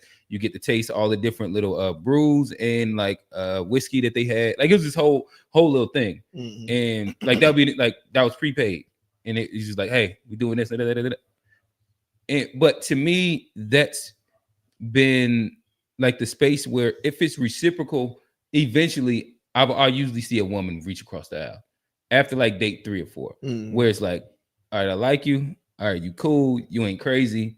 All right, fuck with you. They usually that's what I've seen happen. Yeah, no, I usually take a while. Like, well, not a while, but yeah, like you said, nah, you bro. And you usually don't be, ask either. Bro, like it's women not be something spending money out here. I be seeing a whole bunch of women talking about. I done seen it. I've experienced it. Women be spending money out here when they really like you. Like, no, I agree with that first though. They go, yeah, that's what I'm saying. Like they're usually not doing that date 1 or 2, and I don't think that it's you even shouldn't expect that date 1 or 2, especially. And usually it's not even an expectation. This is something. If they like you, they will do this. Yeah. Can you go to Elon Musk? Hey, did you know that Elon Musk and Tesla has a joint, I guess, joint venture? So, just for lack of a better word, with Nvidia, those chips, yeah, Tesla, Nvidia, they got some $40,000 computer chips that they came together and made. I just recently seen them, huh? For the Tesla? No. This is for computer, not like for the Tesla. Tesla, the company, and Nvidia have come up with computer chips. But I guess what I'm saying is that they don't use that chip in the Tesla. No. They don't use that chip in the Tesla. So why'd they get Tesla then? I have no idea. I just seen don't know, but I'm curious how that work in a computer. It might be interesting. So. Yeah. I just seen them. I just seen the joint the other day, and it was like they had one for like 31,000, another one for like 50,000. Like just one chip. I'm imagining it has some type of crazy AI inside of it. It's probably some type of crazy right. AI. I guess that's why I was thinking that it probably would have computer machine learning, like it would be something that they would put inside it. Because I mean, like if you've seen a Tesla, the inside it pretty much is a computer. You know, I understand what you're saying, but my thing would be is that if the Tesla is going to be which car would that be? If the chip itself is 40,000, which car would that be that you're putting that in with the Plaid? I don't know. They're like, but I know they have high. It may not even go into the car. It may be for the factory. Which would be the computer side of things, right? Yeah. And not be in the car. Yeah. Okay. So that's what I'm saying. I'm not saying that the company Tesla doesn't use it in anything, but it wasn't for the car. Okay. That's all I was saying. Okay, that makes sense. Because they probably for the factory. Yeah, because you ain't got no $40,000 chip in a fucking $60,000 car. That doesn't make any sense. And the factory they build to make those Teslas, it's like $1 billion facility. It's out in Arizona. Then he recently built. That was the one he recently built. They're building it now. They're building it now. Yeah. I was trying to look it up. From what I've seen, this is CNBC. It says that Musk and Tesla purchased 3 to 4 billion of Nvidia hardware. Is that what you're talking about? All I know is that they own the chip. They say it's AI. Their names on it. Tesla's going to, I guess, invest in $10 billion in AI related expenditures this year. 3 to 4 billion will go to purchasing Nvidia hardware. That's what I see. That I see Nvidia, Tesla, V1. I'm probably using Nvidia to run their systems, which would make sense to Nvidia GPUs or. Welcome to the area. That's what I'm saying. It was like. I mean, at the end of the day, all I'm saying is, you know what I mean? If it's for the factory. But why would they be selling them? Why would they allow me to purchase it? It's like it was literally on the site where I could buy it. It was on eBay, actually. I saw it on eBay. I could buy the chip. Somebody might have stole that chip, bro. Nah, bro. He had a quantity. It was quantity of them, bro. Like literally. I don't want to get us on. I just got us on a little sidebar. I wasn't trying to create that, but that shit was crazy. Yeah, I guess it's called the Nvidia Tesla V100. Let me see it. The first. This is on Nvidia's website. What does it say it is? It's a GPU. Okay, most advanced data center GPU ever built with accelerated AI high performance computing. Yeah, so it's computer chips. AI GPU. Yeah. Oh yeah, that's probably gonna be because Nvidia recently came out with. I ain't gonna say recently. They got the software where they can actually boost your PC, your home PC through the app. Yeah, they can got them overclock your PC and make it run fast as shit. I don't know. And keep the warranty. Yeah, that's one of them nerd shits. Me and Tony me and Tony talk about. I kind of got into it a little bit. Well, cars have because we've had like at my job, like we've had like there's recalls and like radios and stuff, but they got like an over the air like update where they just do like a blast. It comes from like the satellite or something, and the car pick it up and it redo the software. Yeah, and it works. So it sounds like it has that like that over the air capability to where you can just rewire the or I guess it'll be reprogramming. Yeah. And so you get like a better program, you can just send it out to the chip. And it, I mean, in essence, that's what anytime you have an update on your phone, that's what's happening. Basically. Elon Musk, if you may. Oh damn, I was wondering how I said why I came, how I got there. Probably none of us will have a job. There will be, but in that benign scenario, there will be universal high income, not universal basic income, universal high income. There will be no shortage of goods or services.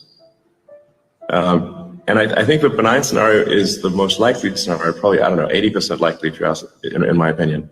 The question will not be one of lacking goods or services. You'll have, everyone will have access to as much in the way of goods and services as they would like. The question will really be one of meaning, of how, if the computer can do, and the robots can do everything better than you, then what does your life have meaning? Hey, what up, y'all? I'm gonna just say this. I don't know how many more billionaires y'all need to show y'all. Like I'm pretty sure it's an old video. Derek Grace be trying to sell something all the time. Like, that's a hope dealer, right? Well, but I don't know how old it is specifically, but I think that with him being in bed with Trump and his impact on like AI and production and what we've seen, I think that in itself is a slippery slope. There was the introduction into the lexicon of UBI, Universal Basic Income, by Andrew Yang a few years ago. Maybe that was like 2016 or something like that. I think it was but I think that this newer iteration of it, and again, like we're looking at the person who DOGE, they have a department within the United States government upcoming. Him and Vivek.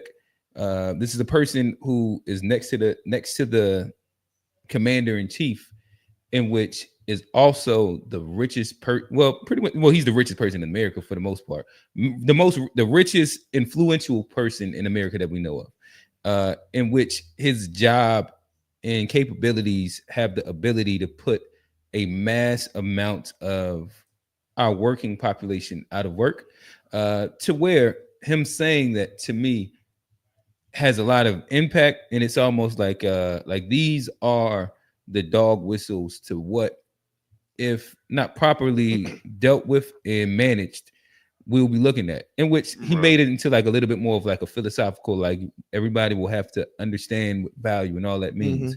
But I think that in itself, this is what we're looking at is, hey, mass unemployment is down the hill. Okay, but he spoke about universal high income also, which I mean, it wasn't right. Well, that's the band-aid that he'll be looking to put on what is the inevitable thing. And then like the machines are coming. Okay, so we would do this as a thing to where nobody has to work. So all y'all niggas gonna sit in your house and twiddle your thumbs, and then it's gonna come down to if you're complacent or if you want to invest in an endeavor or some shit. Okay, so this is what I don't like. Like, all he's doing is adjusting to what the people who are actually in charge have been saying they are going to do. But don't nobody listen until somebody of influential person or somebody that you recognize says it. All he's regurgitating is the same thing that they've been talking about at the World Economic Forum that I've been telling y'all about all year, last year. Like, the same people who've been discussing this, Klaus Schwab and all them, this is exactly what they've been saying that they're trying to accomplish by 2030. Everybody been talking about Project 2025. Ain't nobody looking up nothing about Agenda 2030, where we gonna own nothing and be happy. That's all you talking about. So it's going towards that time. We've had time to say something about it, but ain't nobody sticking up for nothing, because a lot of these things, as they come about, it's about convenience for us. So we'd be like, well, I'd rather have the convenience than to have to do this the hard way. But everything he's saying, we keep accepting it. We're literally the ones ushering this in by accepting convenience. But the more we accept convenience, the more they're able to sit. Like, we're the ones paying Elon Musk. We're the ones paying Jeff Bezos. We know he's making all this money off of Amazon, yet we still, for convenience purposes, buy our stuff from Amazon. We still, for convenience purposes, give our money to whoever to go put it wherever. Like, because I don't know exactly how he got his wealth, but I'm sure part of this was tax funded, government funded at different points. Who's talking about? Elon? Elon, yeah. Elon got his wealth through, I guess, PayPal. Wasn't it PayPal? Yeah, that's it was he had lost his wealth at one point though. He had felt like he's been bailed out like multiple times. I know Obama times. definitely did the bailout of Tesla, the company. Right, but he was up before. Like in essence, he's made his wealth off selling websites that have functional, practical abilities. I think that the first thing that he had was this map listing thing, where it was like a directory to where you can get like local newspapers or some shit. But this is like 1992, 93, 94, where he sold that for a couple hundred million, and then he had X, which evolved into PayPal. And he sold that for an ass. I know that was shit. crazy. Yeah, and I can't remember from that. I recently was watching like an origin story of him. Yeah, it was a lot of boys that did PayPal too that ended up going and doing a whole lot of stuff in tech. And something too, going back to kind of what he was specifically saying, and I don't disagree. I'm not one that's super hip to what's going on with the World Economic Forum. But we had actually we've been having this conversation about the jobs going away for a minute Andrew now. Yang. Yeah, Andrew Yang, Andrew, and then also if you look at it, see it was different. Like 2016ish, yeah. And then Elon actually was on board with the regulation and all that stuff. It's just crazy. I don't know. Once you have a level of power, do you still believe in that thing? You know what I mean? Are you pushing for that thing? So that's where I was saying, the Trump Elon thing was like, okay, now this shit is kind of weird. I can't speak up to what he's going to do, but seeing him have that much animosity to what do you call it? The woke mind virus. Woke mind virus. It's like, okay, so you feel away. So you're a guy that has this vast amount of resources. Then now you have this position of power and you feel away. It's like you're acting off emotion instead of logic. You could be, and that just the fact that that's what he has a history of doing. Like when you look at his free speech stance, and then him buying X or Twitter and turning it to X, and then kind of being a censorship czar of sorts. Yeah, where like he just censored everything that he just don't fuck with. Yeah, and he promoted everything that he fuck with. And to see that like, you know what I mean? The shit is kind of that right there is a little bit a scary kind of thing, because like if you look at it. With the real, like what I think black jobs are, a lot of these black jobs are, we are the generation that's into this computer shit. We would like the banking, the call centers, like those are like, from what I see, most black people are doing shit that has to do with a computer. Office, some kind of something with a computer. To me, those are black jobs. Whatever, I don't know what the fuck he was talking about with the black jobs before, but those are the jobs that I see the most majority of black people that I know. That's what the fuck they're doing. It has something to do with the technology. And with this AI, he's talking about 80%. Of course, it's not going to all happen at once. But the scary part about it is that if you look at it, regulations always come after shit's fucked up. It always comes after. So motherfuckers going to be jobless, homeless like a motherfucker before we even get anything to come down the pipe to fix it. Basic high income. Yeah, but what I'm saying is that's going to come afterwards. Motherfuckers going to be losing shit. And then they'll come with the regulation. Well, yeah. I agree with that too. There will be a mass of working class and non-working class jobs. I think once it starts hitting like middle class, that's when you'll start seeing the regulations come. Yeah. Because you're seeing it already when it comes down to like working class, when you get into like the McDonald's or like Bojangles. Like they pretty much have almost automated everything besides for the person flipping the burger or dipping the chicken in fries. They're doing the same thing at 7-Eleven. The grocery, like now those workers don't even look at you when you come up to the register, because they got their little thing. You put it down, you read it, tell you what it is, you pay, you up out of it. And the crazy thing is that they're pumped about having it. That's what, like, I've said, the dude was arguing with me up and down. Well, I'm about to leave. I'm like, bro, I'm not trying to argue with you. I'm just saying that thing right there is here to take your job.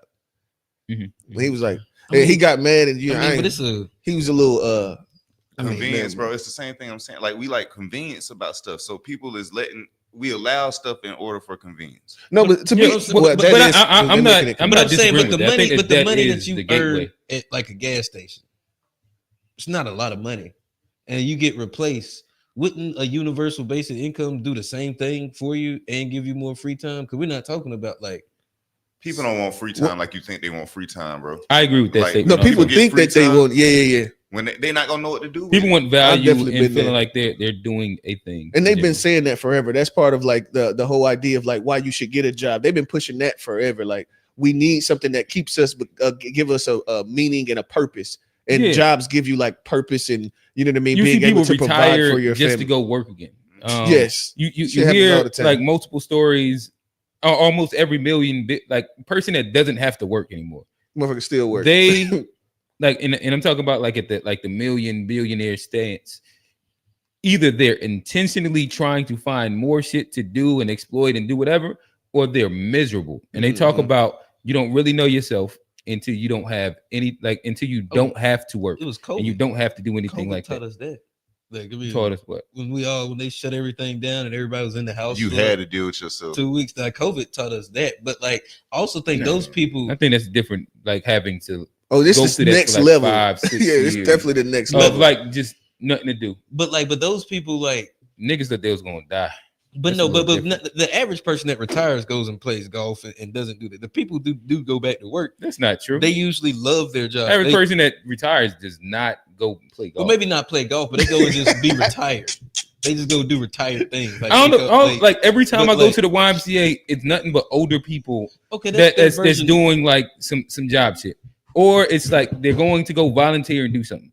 And if all the able-bodied people that I know that retire, no, that's true. They find a way to go. But they go find. But volunteer work isn't working though. Motherfucker, go back to work. I got to do that work. Volunteering is literally working for free. Yeah, you still working, bro. Like it's working for free. That's a damn nick. That means I don't need the money. That's a nick. I just need something to do. But yes, I agree. But that's probably way more rewarding. I've volunteered, but that's better than just going. But it's still doing something and finding some type of meaning, some type of way. That's what we saying. And you're replacing the idea of what a job would give you. But you could still do that with the universal basic income. You wouldn't get paid for it, but you could still. That's all I'm saying is you would still have the ability. I don't see why it would change. On another note, with that universal basic income, what I'm more curious about is what's going to be the requirement for that, because I do think that's going to come down the pipeline.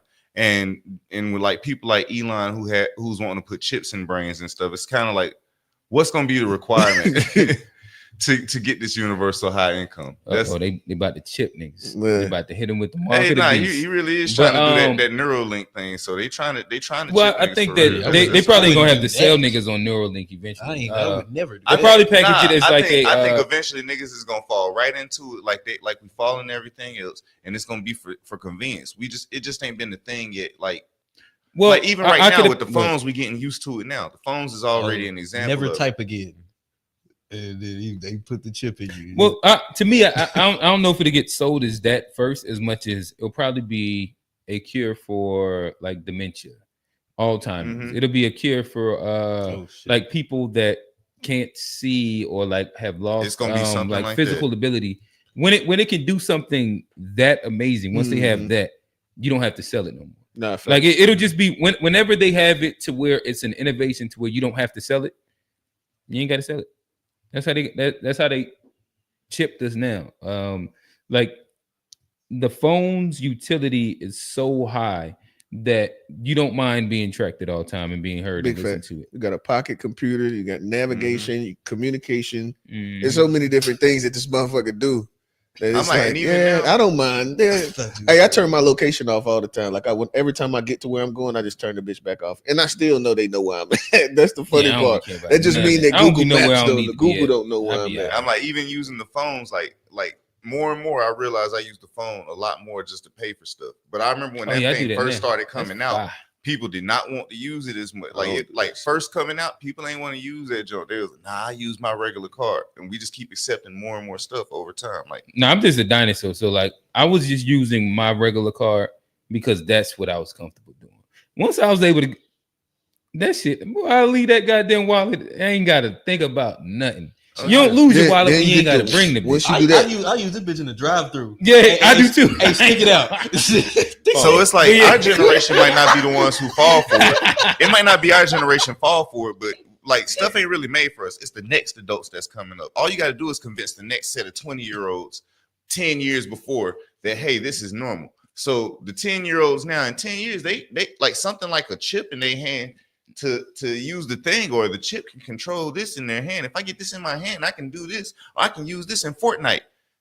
I guess. Think about it. I'm just saying, niggas been afraid of innovation for a long time. My only thing about the chip thing, though, is that at minimal, since 2010, it's been coming down the pipeline. Yeah. And ain't nobody ever been sold on it yet outside them agents. This is pretty a good comment. Ron Dewan said people in the 90s were scared of barcodes and tracking. We traded that fear in for convenience. So it's like people ain't scared of it now because we like the convenience of using it. I'm like, that's I mean, at the end of the day, it speeds up productivity. Yeah. You know what I mean? It's I understand like how where much you of can a make it dinosaur do you want to stay? Yeah, That's I pretty much understand. the Like nigga typing in fucking codes and shit every time that they getting an item to scan. Like, bro, no, we can just scan this bitch. Like, I mean, I understand what you're saying. Like, we could. I think to every real technological like an innovation, you can look at it and be like, oh, that shit could gonna be the you can. It could be evil or good. Yeah, you can do that every single time. I mean, every technology is like that. I mean, even going back to like the original, like the gun, could be used to like it can save your life or it can take a life.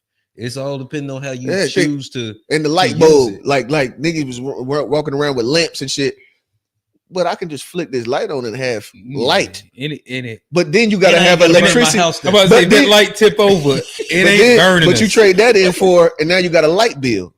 Yeah, you see what I'm saying? So like you could go back. True, but you used to have to get the filament and all that. Not filament, but all, all the stuff for for the flame and the candles and shit. I mean for the I understand what you're saying. Oh yeah, I do think they're gonna be transitioning bodies as far as like with metal parts they and already stuff like doing that.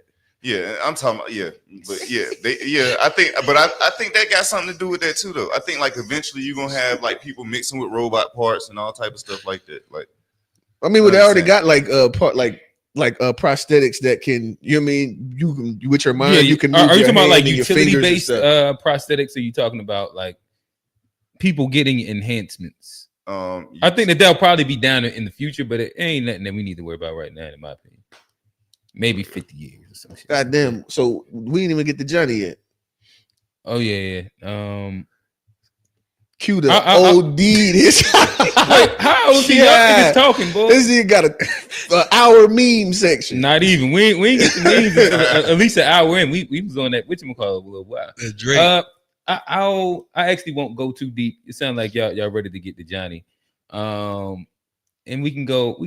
Matter of fact, we ain't even gonna go funny. Go to Dose.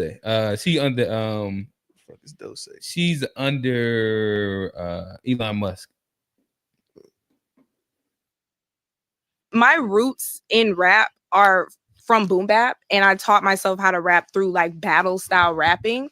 And with me kind of coming back to myself, I'm recently completely sober, no nicotine, no alcohol, no smoking, no nothing. And so I just kind of fell in love with hip hop. And I realized that there is a sense of tradition in hip hop that I really want to represent and bring back. Trying to make me more of a fan, son. Yo, y'all see what she's doing?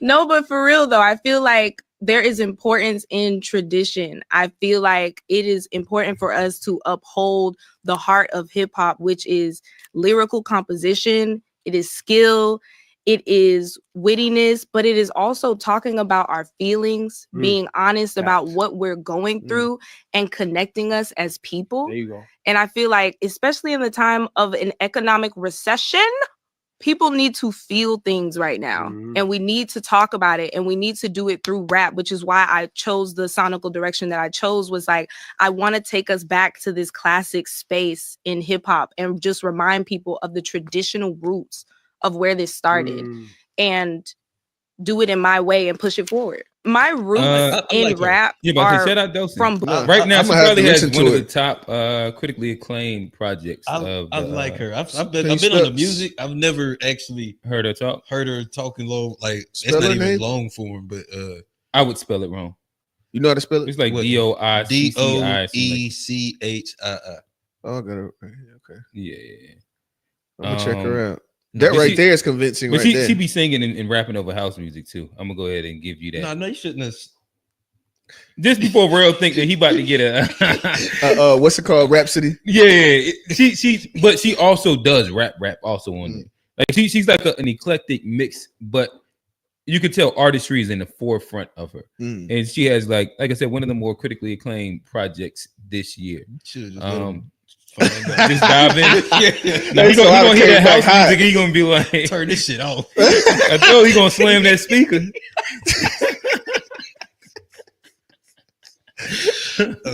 Hey, when I don't like some shit, I cuss them out and everything while I'm turning it off. Yeah. Shut the fuck up. Yeah. I do that shit with all of the Cardi time. B's and all that stuff. Can you pull mine up, Big Tone?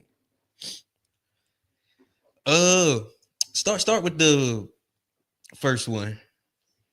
This came to my attention. I think we should all be aware.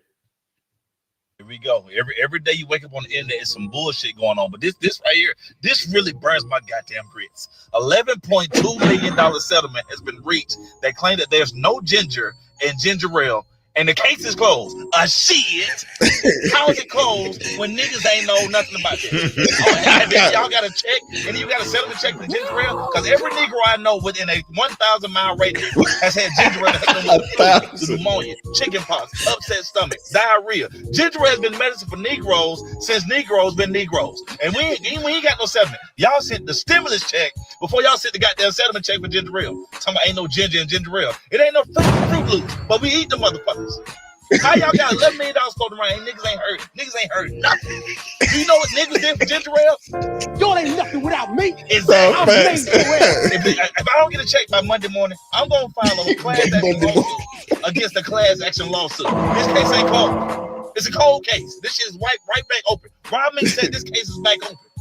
I got ginger ale in my refrigerator right now. I didn't buy it for the ginger elements. I bought it for the health elements. What money at? I need to get the same text message about this settlement that I was getting when Kamala was running against Donald Trump. I need the same energy with ginger ale settlement. That's $11 million floating around somewhere. And ain't a nigga ain't got nothing. Disrespect. Here we go. I had no clue that there was a settlement or that ginger ale didn't have ginger in it. I don't buy ginger ale. I've never bought a bottle of ginger ale in my life. Oh, wow. No. What? Dude, we didn't have it in my house, bro. Like, we didn't grow up with ginger ale in the house. Like, I'm not big on the ginger ale. I don't like. We never like drink it every day. But when you got sick, it's ginger ale and chicken noodle soup.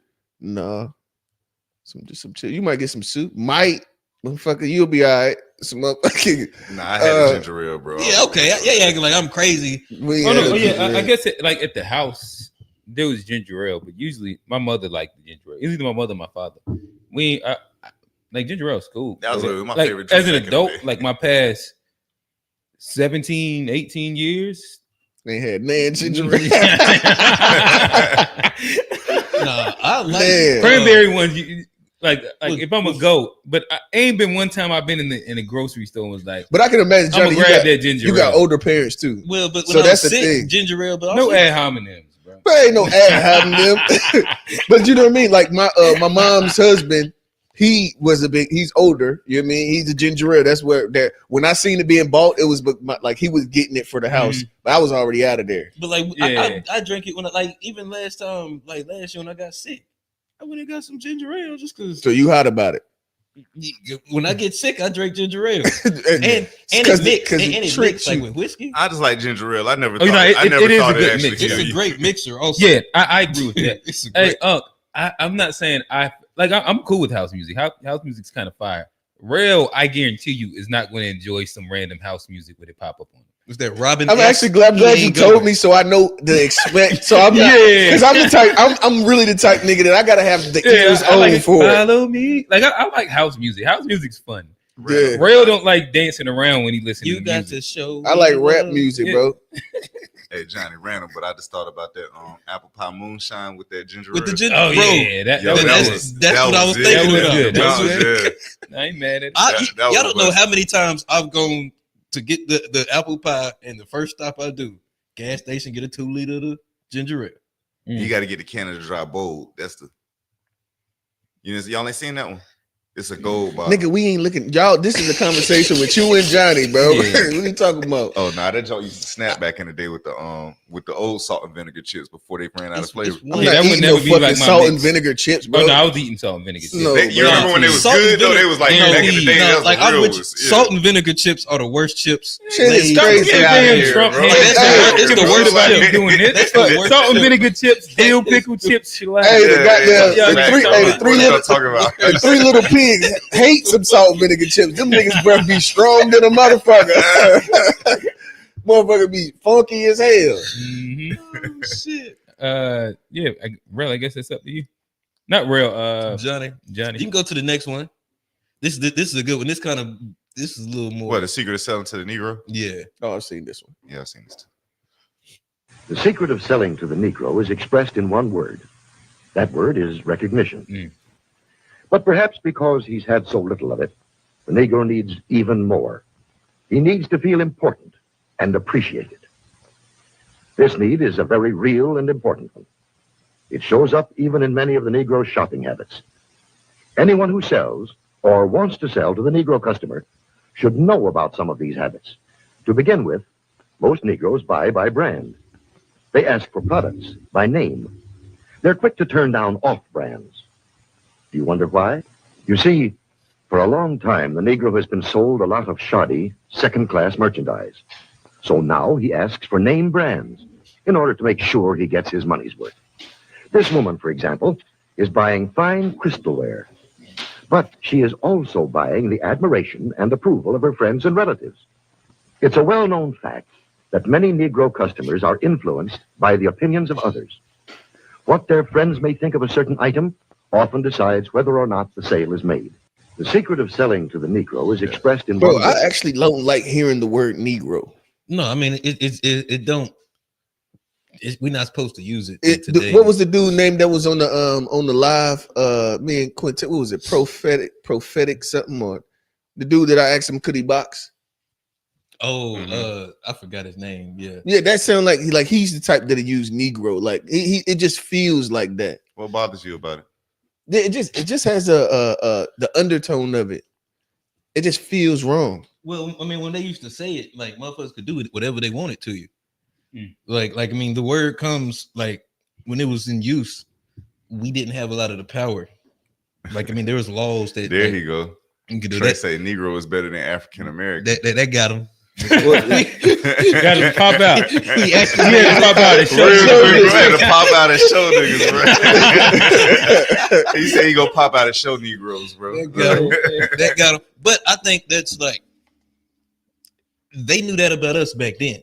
Oh, for sure. We still fall for the same shit to this day. For sure. But now we know the games that they're playing.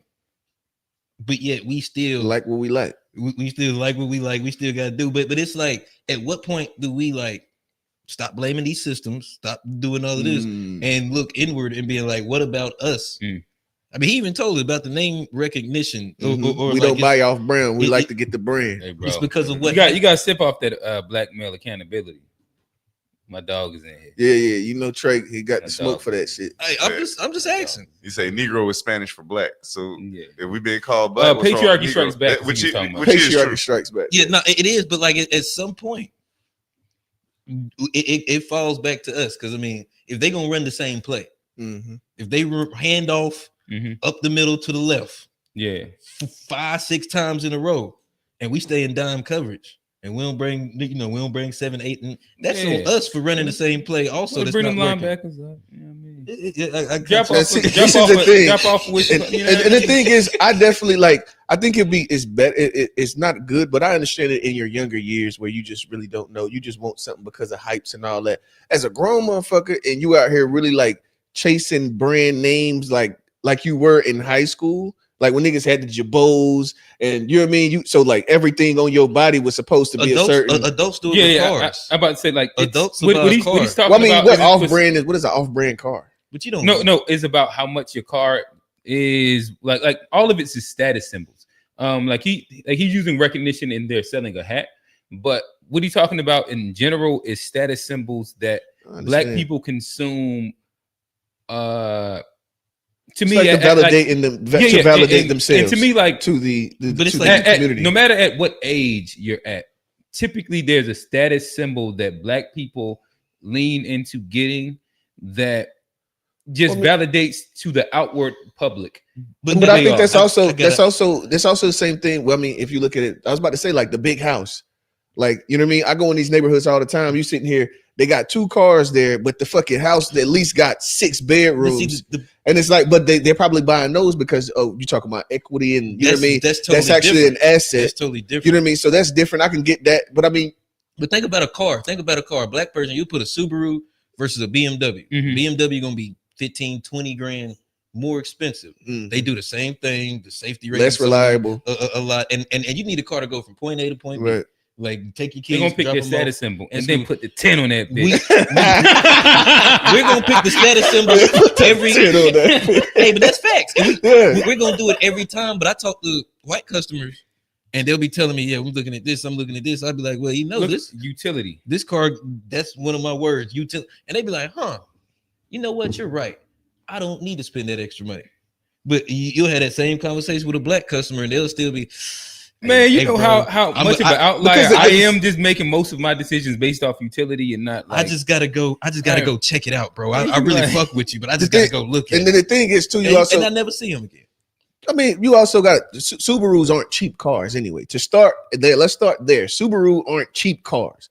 But it's more value than a BMW. Right. Way more it's value. Like somebody I understand. So like you can say Toyota, that would be even better, right? Like as far as longevity, there's going to be a car that you can have like you can buy a Toyota Tacoma and it be the last truck you buy in your life. Mm-hmm.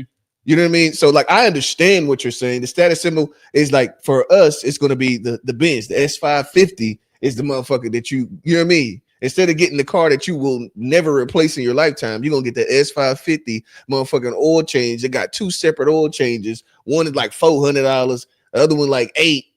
You know what I mean? And the maintenance is so much higher. The car is less. I understand the point that you're making, but I think that like it's. But here's another one Black people do. They'll go and buy the 04 BMW with 100K miles and sign up for 20K or 20% APR. That's crazy. Just because it got the logo on it. No, that's a fact. I mean, it happens on that side too. But it's like, you see that shit with a bag. You see it right now, bro. Yeah, like whether it's a Louis bag, a Birkin, bag. Like, well, niggas can't. They're not affording Birkin bags in general. But but let's not go too crazy.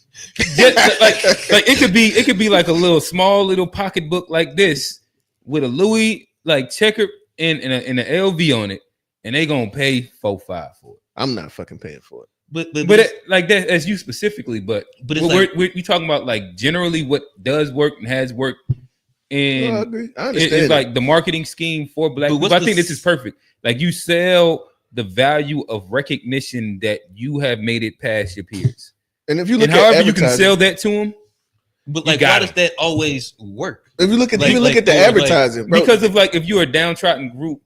What you want to do is separate yourself from your peers and feel or give the illusion of having made illusion, though. And we see but I'm saying at some point we got to see that chasing the illusion is not getting us the actual results that we want. Right. But that's Monday morning quarterback of somebody that's not inside a space of, I guess, like.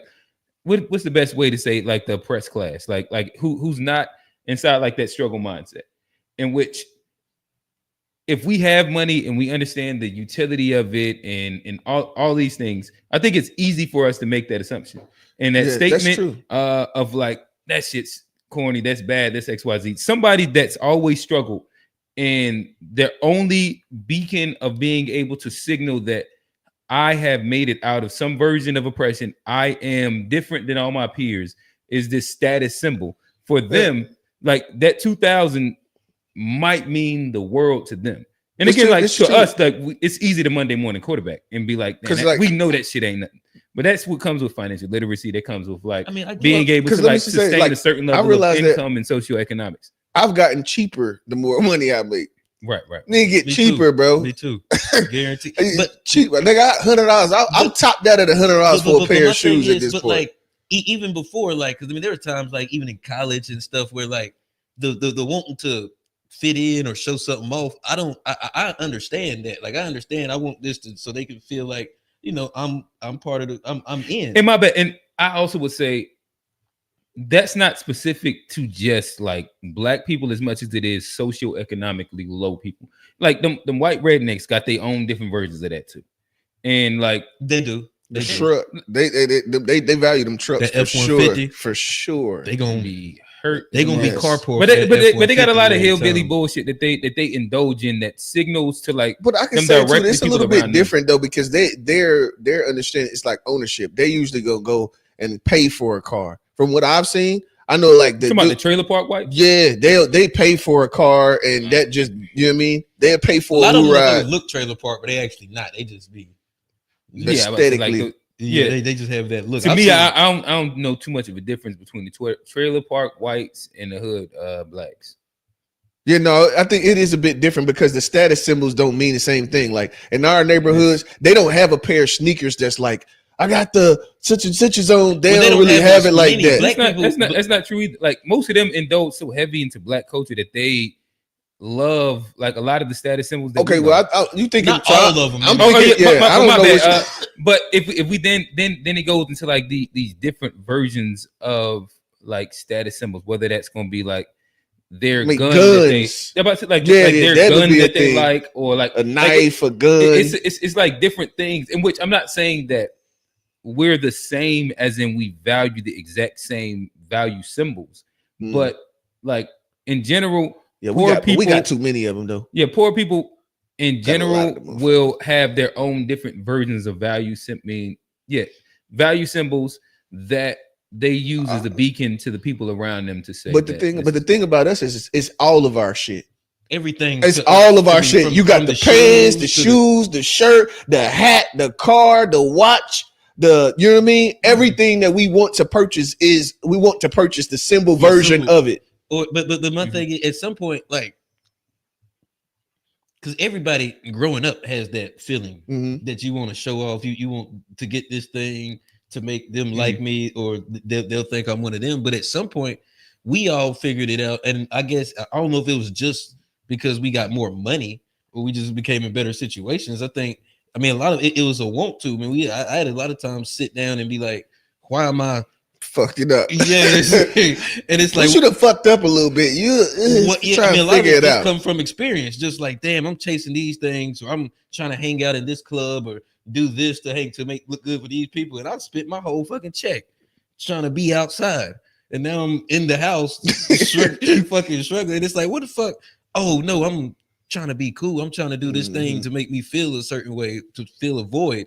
And it's like, no, I could just work on that void, save my money, work on making myself better, and in the long run, you end up so much further than just. And no, I understand what you're saying. It's not even that I disagree. I do think that is a different POV, and I think we all have like our innate different POVs, but I think that's a different POV than like if you have a place where like even me, like grew up 2-parent household in the hood, like that's his own different POV.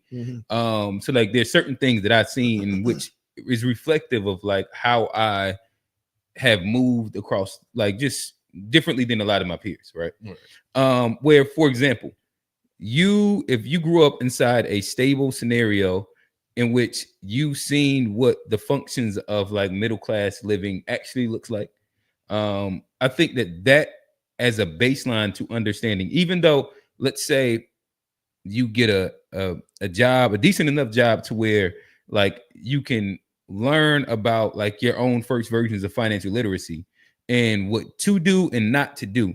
I still think that like having that basis of like you actually came and seen what stability looks like gives you a different background in comparison to somebody who's only understood and seen struggle and chaos or dysfunction and not really an example of what it actually looks like to be stable.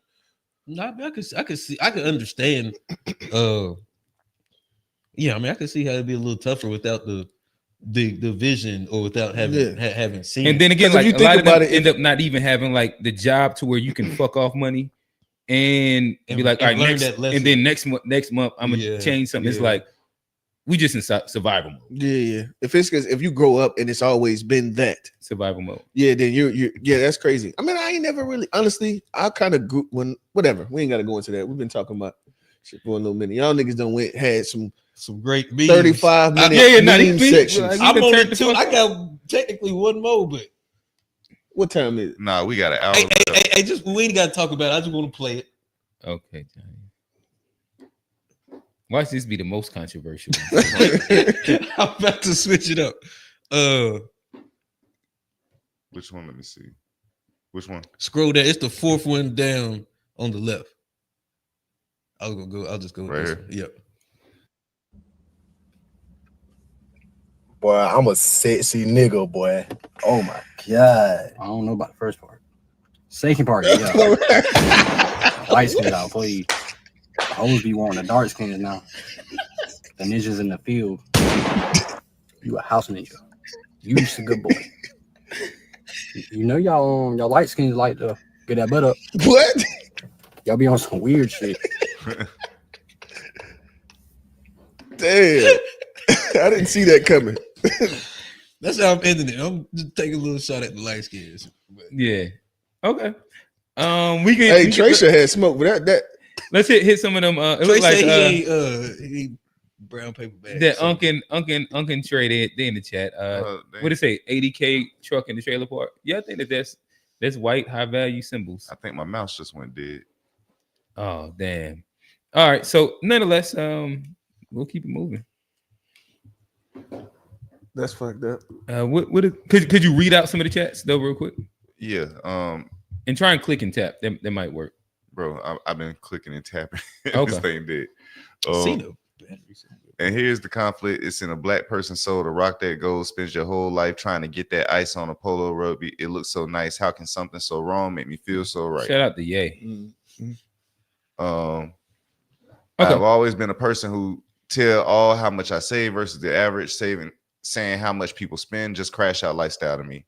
Facts. No, yeah, that's fact. If I can't buy it out the barbershop, I ain't getting it. Damn, I don't know the what that barbershop. He talking about the stolen They don't shit. be selling that at the barbershop no more. I ain't been to the barbershop in a long time. Yeah. Stylishness. Okay, there we go. Thing working. Bite. Stylishness. Where was I at? Dang. It's right at the top. Stylishness and clean presentation is FBA culture. We come from royalty. Okay. Yeah, but you ain't gotta tax yourself to be clean. You can be clean and that's the thing. When as you start making money, you start caring more about it, and you start realizing like, hey, I don't have to have that little horse on there. I could still get a sweater and put that with them same shoes that I like, and still murder their ass. And like, buy the whole outfit for what the cost of that sweater. Yeah, it don't be that serious. We going over everybody's topic today. I don't know. I guess it's going to just be depending on time frame. If we work perfectly, we probably could squeeze, but we'll see. I don't know what you talk about. 20 minutes a topic is 60 minutes, bro. Y'all go ahead. I thought we had about an hour left. I don't know. We got 53 minutes. Okay. We'll speed through one of them. All right. So what happened then? Yeah. Cease. Damn. Got him. Oh, damn, you fuck nigga. So let's start with Q's. I like that. Let's start with Q's, then go mine, and then we'll end with Rails. Rails, flowers. Yeah, we'll do the flowers. All right, mine's I'll try and make it fairly quick, but I can't remember what spurred this. Oh, maybe I feel like the Hotep's been getting a bad rap lately, right? With the Grand Risings and all that. Grand Rising Queen. That shit's like trash. in which it brought me down memory lane, in which I just like to say that I think sometimes there's like these forgotten runs that work. And I can extrapolate it to a bigger conversation in which maybe I will, maybe I won't, depending on time. But I think that to me, them Hoteps at a time had a run. There was Facts. a time where, like, being quote unquote like the black version of woke back in the day, like that 2012, 2013, 14, 2010, where you knew a little bit about a bunch of different little things. You can pull a shorty off the chakras. Look, you know what I mean? A nice little you know what I mean? Chain. Like just being able to question the world was so fire, and like you can get such a diversity of women just off of like being able to. It was a different way of kicking game at that time, and I think it was an underrated era. I know that I was a Hotep-ish, and during that time where like I definitely wasn't grabbing females off of like spending money and tricking. Shout out Old Head Senior. But it was off of I'm like gonna tell him to watch it just so he can off get of that.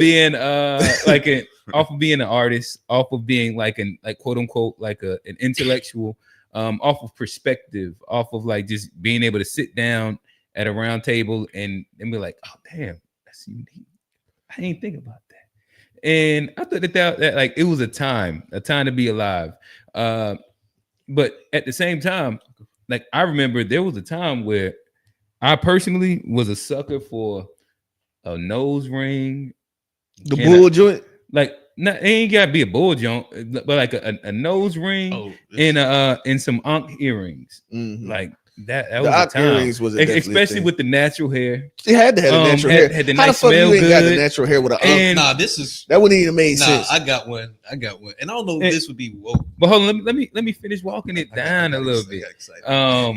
Yeah, but this is why I throw it back. Even like the guys like an Old Head Senior, he's like we had a whole party going on, and he had to talk to me about like it was this Nuwapian woman, which like there was a time where like just it wasn't about like being high value man.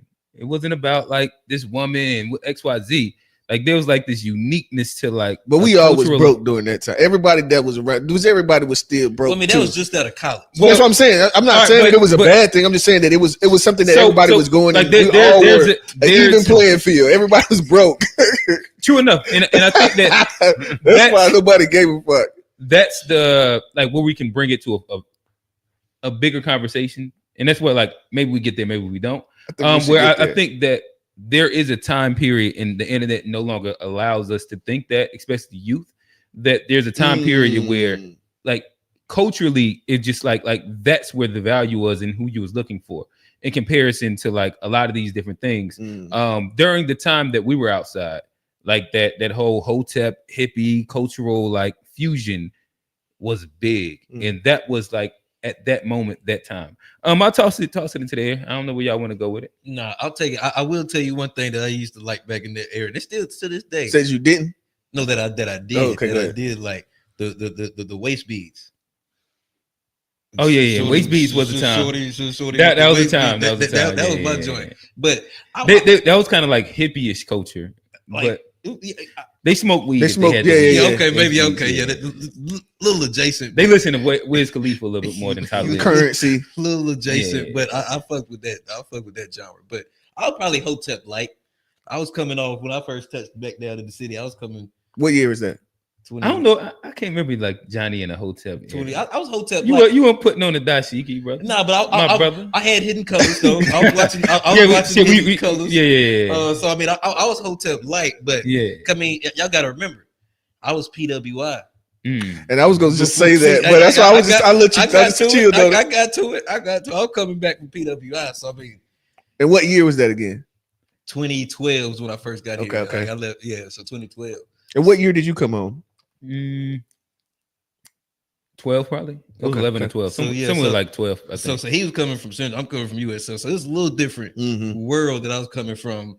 And honestly, once I got with the guys, and because we weren't really on the Hotep stuff until I tapped into the fellas. Yeah. I mean, we was just trying to party, have a good time, put a couple quarters in our these pocket. niggas talking about shit over here. like, I mean, we were just chasing some white women. Whatever we could get. It was Hispanic.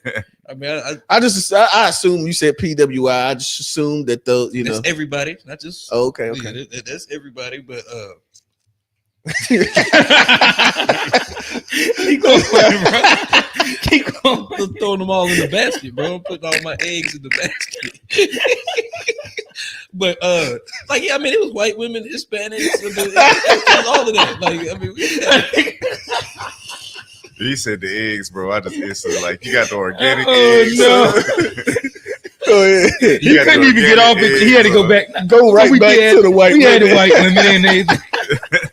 You were supposed to keep going. But go Yeah, ahead, keep man. going. I ain't ashamed of my past. With bro. David Walker, Dave, what did he tell you last time? Johnny, it's okay. It's all right. You like white women. Don't let them shame you. I like women in general. Like you know, it don't matter. But when I first touched down in the city, though, there was a learning. Like, I'm like, damn, it's a whole like world of shit that I hadn't even been paying attention to. It ain't even like been on my radar. I know I was a black man in a majority white space most of the time, and so I thought that was something that's how the world was. I had to just. We got Cap. And how long had you He been said gone? Johnny cut the cap. Oh shit. I said Hotep He Black. said, John, when were you Hotep? I just said when I tapped in with the fellas, I said I wasn't that down there. I wasn't, but once I started hanging out with Jeff, Keith, like I said, y'all put me on the Hidden Colors, and like I got into a little bit of the like. I wasn't all the way, you know. We was early adopters. It was the information. You started getting into some information. I started reading, I started listening, and then stuff started making sense. It even opened up like into the conspiracy theory stuff that we got into. All kind of started there, but not aliens. Johnny ain't fucking with no aliens. No, he definitely ain't fucking with no aliens. I watched it. I definitely watched that pack. Johnny was not going.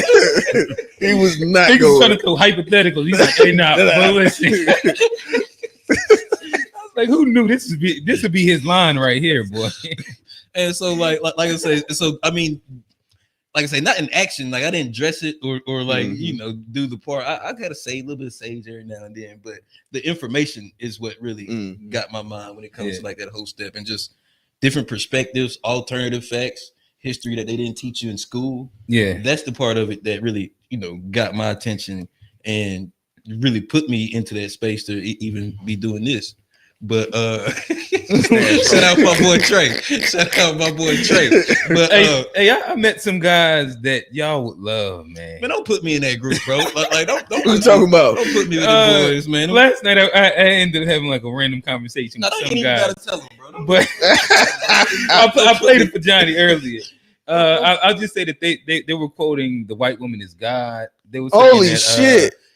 They said that I never heard that before. These were the craziest guys that Hold on. Those were white guys, right? No, these are black guys. It was like group like I ain't that. I don't want to talk about these guys anymore, bro. Let's not even. Trey ain't that crazy. I ain't that crazy. Yeah, let's like not they even. was defending one man. He said like they're making all that money to exploit the black people to bring back to that white queen. I was like, wait, y'all is wild.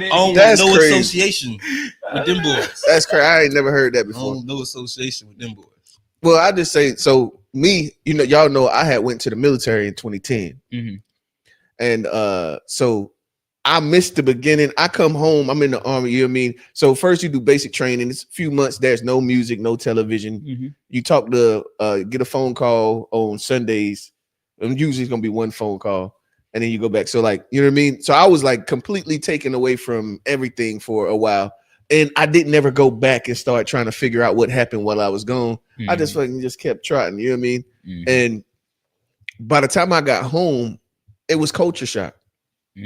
That was 2014. I came home completely culture shock, bro. I'm wearing Griffies and you know what I mean, the V-neck t-shirts and the you know what I mean, the jeans, not tight, but you know what I mean, not baggy, but not tight.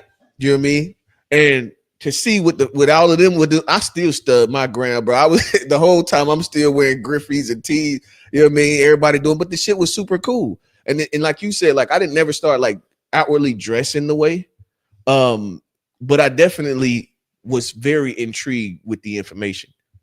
Very intrigued with and the women too. But the information was very Oh yeah, shout out Sue Casa. That shit used to be crazy, lit, bro. crazy. Listen, know the homilies and then yes, sir, yes, sir. Reds on 28th too. Yeah, just that Every little, like you just you just walk down there with hallway. what's the African store down right there? I can't remember the name of it, but I know you know, yeah. I did go in there and grab a couple pieces, but I was still wearing my regular shit. I throw on the little, you know what I mean, little chain, but oh yeah, because they moved I think House of Africa. Yeah, it's off Central. Yeah, it's off of yeah. But yeah. It was definitely the information, sign of the TV, Polite, all of the Hebrew Israelite guys. Tariq Nasheed. That time was like the boom of all of those guys. Oh yeah, and it was crazy because like I hadn't been like my mom didn't raise us in Old Haiti. That wasn't raised in like this like pro-black family. It was never a sense of like black power and black love, and like that wasn't something that we, you know what I mean, that wasn't something that was in my household. And then going to the military and seeing like all these different people, and I had like my MOS or job was like had to have a secret clearance and all that. It wasn't a lot of black guys. It was probably out of 400 in training, it was like maybe 20 black dudes. And so, you know what I mean? I'm coming from seeing all of that. I had two homies. The two black dudes was my two homies, but still, like everybody else around you was like everything else Samoan and all kinds of shit. And so coming home and seeing this whole black movement, and then the music was popping off. I come home getting into the music, bro. That Hotel era inspired some crazy music from, like, you know what I mean? Just think about the music that niggas wrote during that time. Black is lovely. Black is lovely. Like it was, you know what I mean? That was a time to be alive for sure. And as I was sitting there talking to Dave about it, when I seen your question, I was like, damn, that was an inspiring time. Like that was probably the most inspirational time I've had in my life. Like that goes in a completely different way than I was thinking previously, and actually was able to have like so much fun. Yeah. What years would you define that era? What, 12 to 15? I might put it like the cap, maybe close to like 16. Yeah, it had been a little longer because I came home at 14. I'm gonna say 17. Like we go out to 17. I think we should go out to at least 16, I 17. think 16, 17, somewhere in there.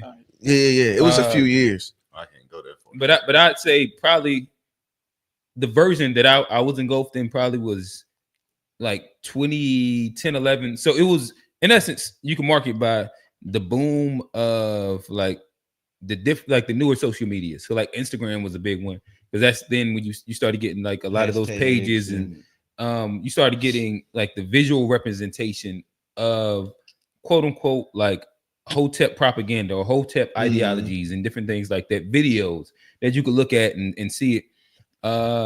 So yeah, I'll probably put it from like 10, 11-ish. Did anybody else used to watch 13th Son? 13th Son. I used to watch them back in the day. That guy was fun. But it was a lot of different. It was a lot of different cats. Like it was a bunch of just different people between Instagram and YouTube. That during that time, it was like the information boomed because of everybody had a new access to like whether it was the smartphone. This is when like the evolution went from like the Razor and all that shit to the iPhone and the Androids that could actually be almost like a mini computer. You could Google shit. And so you had the information age boom that happened, and then all of the black information that was pushed within that. You had the Hidden Colors that dropped back to back. You had like Colors was one of the access ones, bro. to like documentaries and shit like that. Now back to back. That's why Tariq, bro, because Hidden Colors was one of those things that was one of the biggest ones for me. Yeah, that was one of the big ones for me. And then to see you go from like there to there, that's the thing that because it was so much like in my life that was a part of like a big deal for me. And then to see you go to a different lane, it's like, bro, like God dang, bro, like just discredit all black people. Yeah, now it seems like it's just a money play. It's no way you can convince me that it's not a money play. You can't go from the Hidden Color series to the FBA only movement. That is crazy. And no disrespect to the FBA movement. I fuck, you know what I mean? I fuck with some of the ideas. I don't necessarily either way. There are certain things I fuck with, certain things I don't fuck with. But that's crazy for Tariq, bro. Like, cause he literally inspired a whole bunch of black people who have like become like the better versions of themselves, and that movement had inspired a lot of us. Yeah, and then brought to to make the this forefront shift. a lot of thought leaders that existed, but he gave them a platform, and I thought Big facts.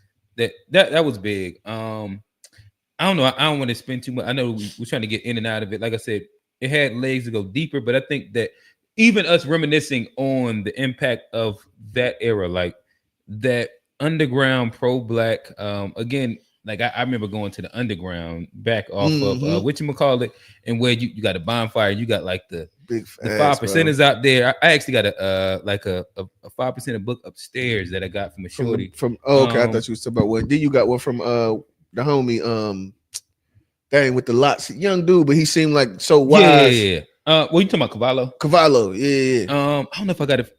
Well, like just chopping with Cavallo was always like super fire. Yeah. But it was so many perspectives, unique ideologies, unique. Like even if you got into like the idea of like discussing religion around that bonfire, it was like you seen and heard so many different versions of ideologies in which it challenged what you thought. It made you have to come with a perspective.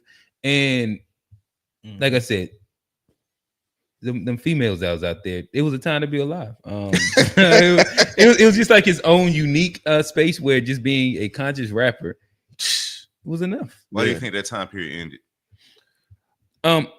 I know that I exited it because I had like a shift. So like I exited around 16, 17, even though I still like stayed very similar. And so even the people that I dated after that, like my conversation be similar, but I got into like the coaching thing. Like my son got a certain age, so I kind of like to an extent put music to the side. I got more invested in like what he was doing, in which I didn't frequent as much between like 17 to 18, 19 of much of like music stuff. Or like the cultural things, the sukasas, like all of these things. Like I took a step back, but in me taking a step back, I know that the culture changed, but I can't give you like the direct reason why. I don't know. Johnny was out smoking hookahs more during about that. the knowledge more so than the music thing so much. Like what made people like turn away from, because it's like everybody just stop listening to that shit at the same time. Like, well, I think people just wanted to have a little more fun, because a lot of time you get caught in that. It gets super heady. It's heavy too, because it's like it's all these problems, and it's not as many solutions. It's just we're going over the problems over and over. And I think, and then it's non-practical solutions. Well, but it weighs you down. Eventually, you just got to get to a space where you're like, I want to be around some people who are like figuring their problems out. And that's the thing. I think that what it got to where the head for a lot of us, where we kind of, it was like, okay, started to realize, like, when I look around, I'm a part of the problem. I can see where, like, I need to get to some bread. You know what I mean? It gets to a point. It gets to a point where it's like we're all kind of blaming something outside of us that we can't control, and then it's like, okay, well, no, what are the? I need to do something. I need to do something to get some bread and change my situation. And you'll see a lot of the people. There are a couple people that still kind of in there, and you kind of see where they are, in life, and then you kind of see where the niggas that had to leave that behind to actually progress in their lives. Like, I think you've hit it on the head. Now that you said that, like there was like a observation that I had, in which I know for me there was the reckoning of there wasn't practical solutions that I cared about that were being offered up inside these spaces. So I ain't trying to live off the grid. Like, I'm good on that. Like y'all do that every time somebody got killed. Get your water generator. Niggas start talking about. I'm like, all right, nah. I ain't actually trying to do that shit. Like, them white people ain't that bad. Like, no, we have gotten better, though. I never. Like, things have gotten a little better. You don't think so? They don't say hard R anymore. There's certain spots where I just started like drawing lines, but then it was a space that I did understand that my road was that I wasn't trying to live in struggle for forever. Mm-hmm. And there was a space where there was complacency with living in like different versions of struggle, in which you kind of like you mask behind like woke ideology to justify why facts. you're at a specific means. Mhm. And to me, I'm always solution oriented, in which I felt that I could, just do better. And well, it's easier to save yourself than save a community. Like I know. Well, I think you got to save yourself before you save the community. Yeah. Anyway, but a lot of times, those spaces we were in, it was a bunch of people that weren't saved themselves. All hanging they weren't even interested. At some point, you realize that niggas just wanted to have a good time while talking about the tough, having rough conversations with no or really heady conversations. Like you astrological, or niggas want to sit there and show off how they read the Medu Netter and you ain't read it shit. And it was well, yeah, and again, like I enjoy those from a space of like me having my other shit together. Like I enjoy the heady intellectual. You ain't what's up good. That's fire conversation. It's fun as hell. Hell yeah. But when you in the midst of it, it was a spot I had to push that motherfucker. When you missed that last car payment, bro, you don't care about what they talk about African, bro. I don't give a fuck. Like there is immediate issues here. Nigga. Like, can I hold 50, big dog? Hey, nobody around that motherfucker you can borrow. Goddamn thing. None of y'all got 50. Nobody. You can't borrow shit. Yeah. Like, help me. Again, I want to hit the exit button so we can, hopefully get some more. My brother, if I give you this 50, this is the white man's 50. And as a black man, we don't just get white man 50s. Right, listen, I'll pay you back in woke talk. Oh man, so I guess it's on me. And my topic of the week, slightly political, but we're gonna move it away from there. But I was having a conversation with my boy at work. Shout out my boy Ryan. And it was about the left's response to Trump winning and how the fear mongering had worked. And you seen Ellen just moved overseas. I mean, it's a lot of fear that was going on the left side. Her house got flooded too. Over there, overseas. Yeah, I saw that. That's crazy. But and my question was, or my statement was, it's a question. Can you really be fearful of somebody without having respect for them? If you're really afraid, that means there's a certain level of respect that you hold for said person. And that's what I think you have to have respect. I think it opens up to, I mean, it's the same way, like if you talk about fearing God, you fear God out of the respect that you have for him. And I think anytime that you're afraid of something, there's a certain level of respect that comes with it. And I think we definitely need to, kind of unpack like what that side did to work, or, what are the things we do respect about that other side? Because there's something that we're clearly afraid of. And if we don't know it, address it, identify it, we're going to end up back in the same problem.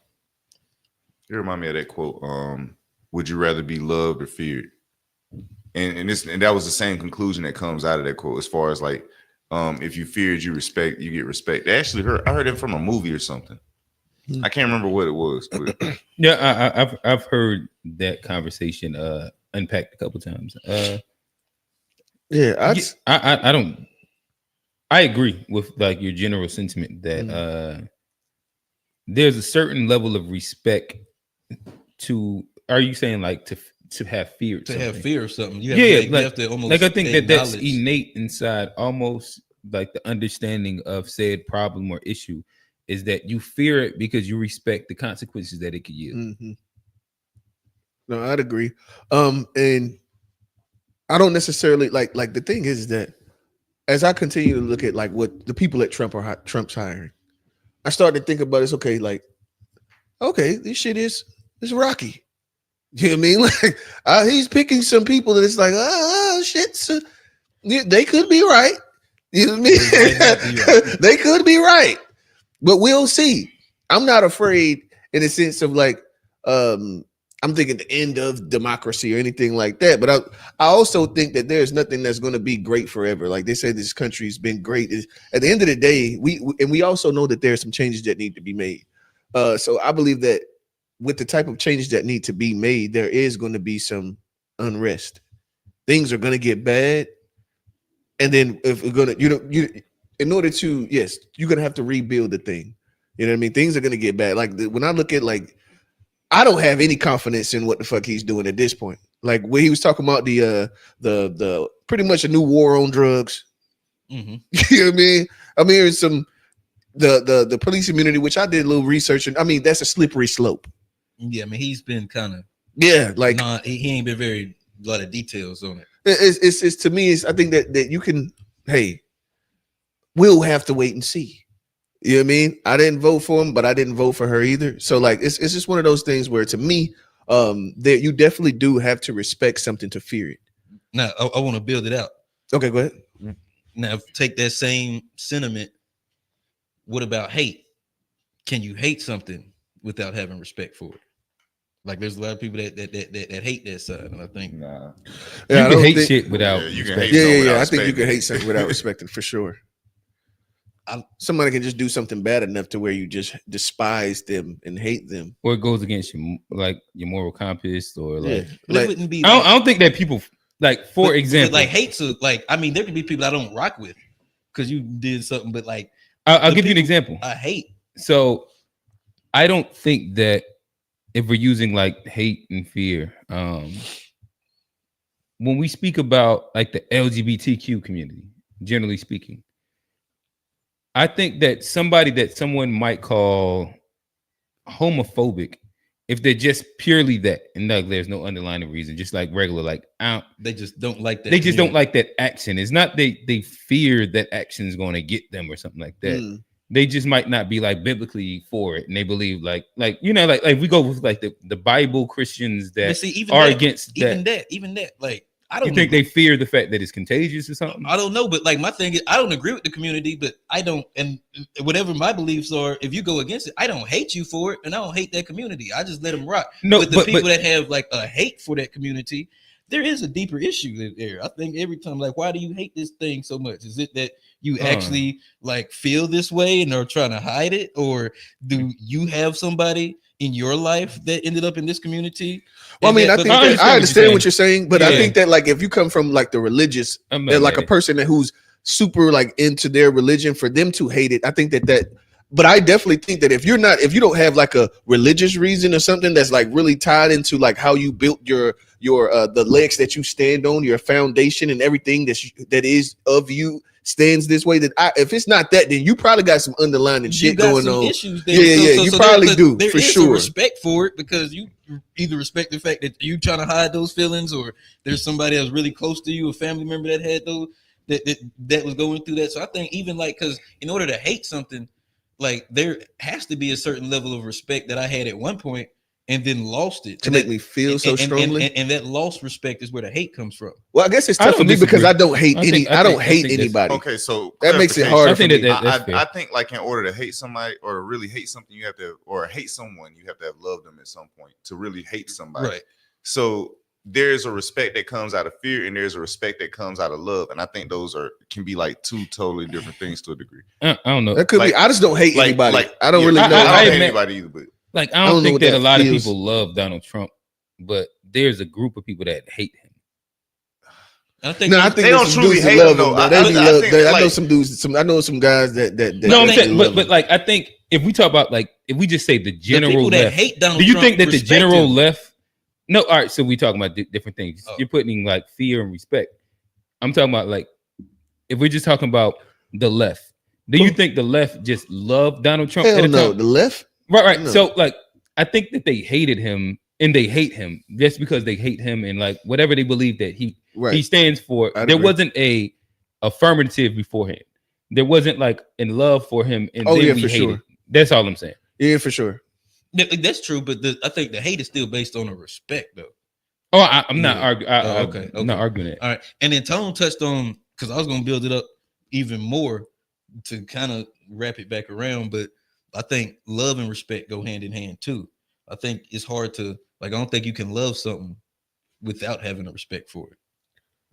Hey, respect. I think that like you see, that's the thing is like I don't know if I agree. I think that there's I think you have to respect something in order to love it. I would disagree with that. There is a lot of different times where there are people I love that I have disrespected in my life, like not but not it might actually be easier to disrespect somebody that you love. Yeah, that's what I was about to say. I've been disrespected by people I love, and I've disrespected people I love, and I've seen it happen. Now, plenty okay, of times. being disrespectful towards somebody doesn't mean a lack of respect for them. Like you can do something disrespectful.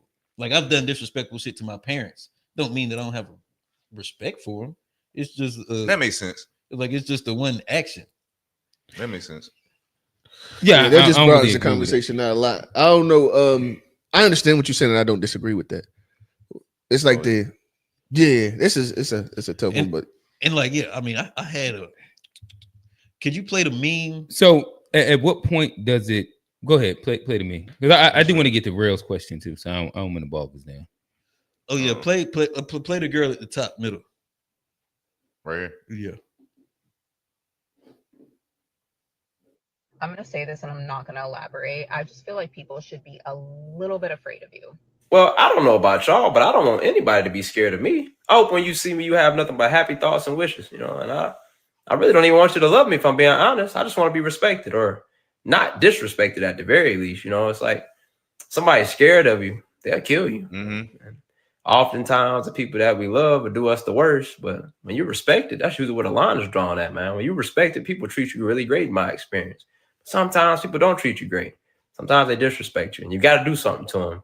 When you do something to them, it kind of make them scared of you a little bit, but respectfully. I'm going to say this and I'm not going to elaborate. I just feel like people should be Yeah, I think respect out of fear is definitely different than like genuine respect. Because respect out of fear is only going to last. It's contingent upon like people being afraid of you. And then could you play the one right beside it? And then I'll wrap I guess that's an interesting concept. I feel like I wish we would have started this conversation earlier. It's so much to unpack. I don't know if I agree or with respect not coming accompanied with fear on some innate level. I don't think so. I think that I'm open to being moved, but I think the thing is, I respect you, and I feel like you respect me, but neither of us fear each other. Right. But I guess like have to. So like if we're thinking about it, it's respect doesn't mean fear, but I think fear always means there's some respect there. But just because you respect somebody, don't mean you automatically fear them. Also, well, I guess if you fear, you're saying if you fear them, then there's some respect there. Yeah, but just because you respect them, don't mean you're afraid of them. Could you play? I don't know. I have to like sit and think through it. Like I think that's a fair argument. I personally would have to like sit and think through what is like the antecedent of respect. And y'all could be right. I'm not prepared to have a conversation. Okay. Inside like the depth that I want to have it yet. I had to think a little more. Hey Tone, could you play the bottom or the second one on the right, second one down?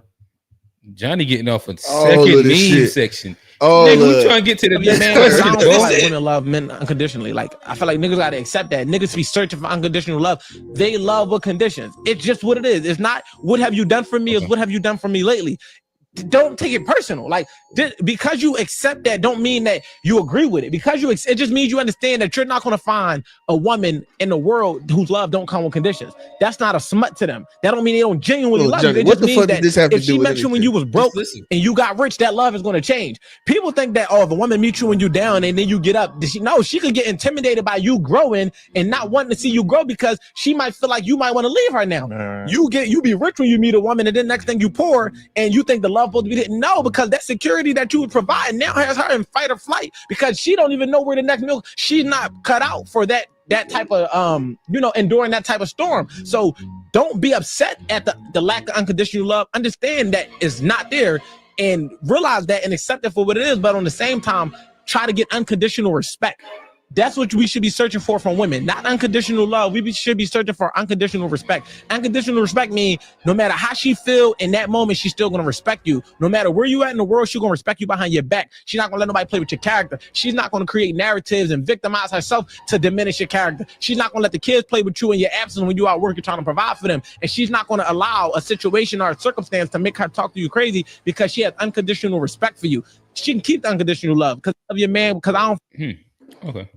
And so I'm not mad at how they rounded off. Well, yeah, I just think that just goes to show you, like, even in all these situations, the importance of like not only respect for others but self-respect, and even like. Well, I think he spoke to character really. Unconditional respect, and how he was describing it would be like you having like an upstanding character. A character, yeah, I think that's with part no of. flaw. I think that if you look into it, like both are conditional.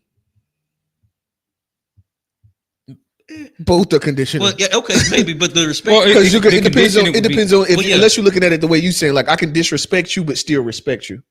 If you think that, like, if you thinking in that lanes, then maybe. Okay. But if you're not thinking in that lanes and you just using both of them, it could change. Yeah, it's conditional. It's conditional based on what it is I make you feel at the moment. But that also would be like how consistent your character is. So like at the same time, you at the end of the day, me and you, I say I'm consistent. You say you consistent. We've butted heads before. So it's a thing that's like. I guess I was looking at it inside like the relationship stance of where he was at. I guess like I'm like if we're talking about like character, but no, I think even in that, because of where you can mend broken relationships and it not be like this crazy thing is the fact that like there's an understanding that at the end both people's like nobody acted outside of character, and like there's a value for each other. But see I know I like even inside like any disagreement that we've had, it's never been fuck Jeremy. Yeah, for sure. Like there was still a respect, unconditional respect that was there. Like we don't see eye to eye. Well, I think that's something amongst men that you'll get. Amongst men, we have relationships amongst each other that are like that. But when you start to talk about male and female relationships, I don't believe that those are the same. We don't have the same type of relationships with each other that we have with women. Those relationships are clearly different. They're like different in a lot of different ways. But like, I think where I disagree, where I would say that there is a space where you can get unconditional respect. Like to me, this is the character part.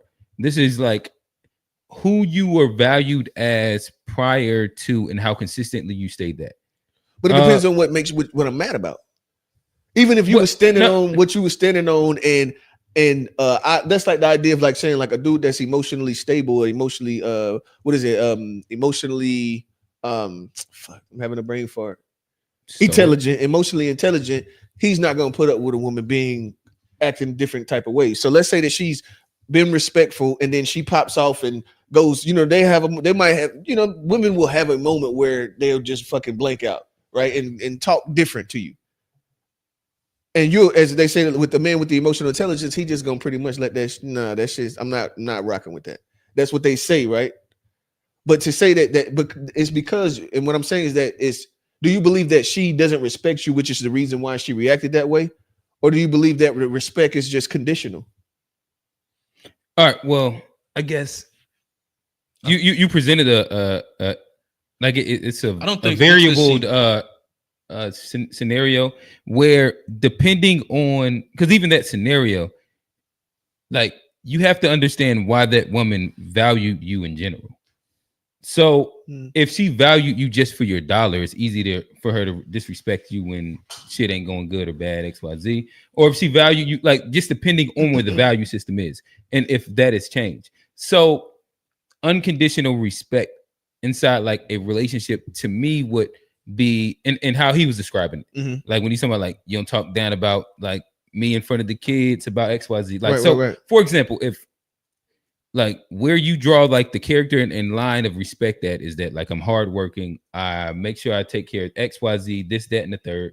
And that if you're consistent on that, I think that where would that part of disrespect come from? Like maybe y'all butt right, but that's why I said like the consistency. Like if your character is consistent on what it is that you're respected about, I don't see where like the unconditional respect. So, but the thing would be is that like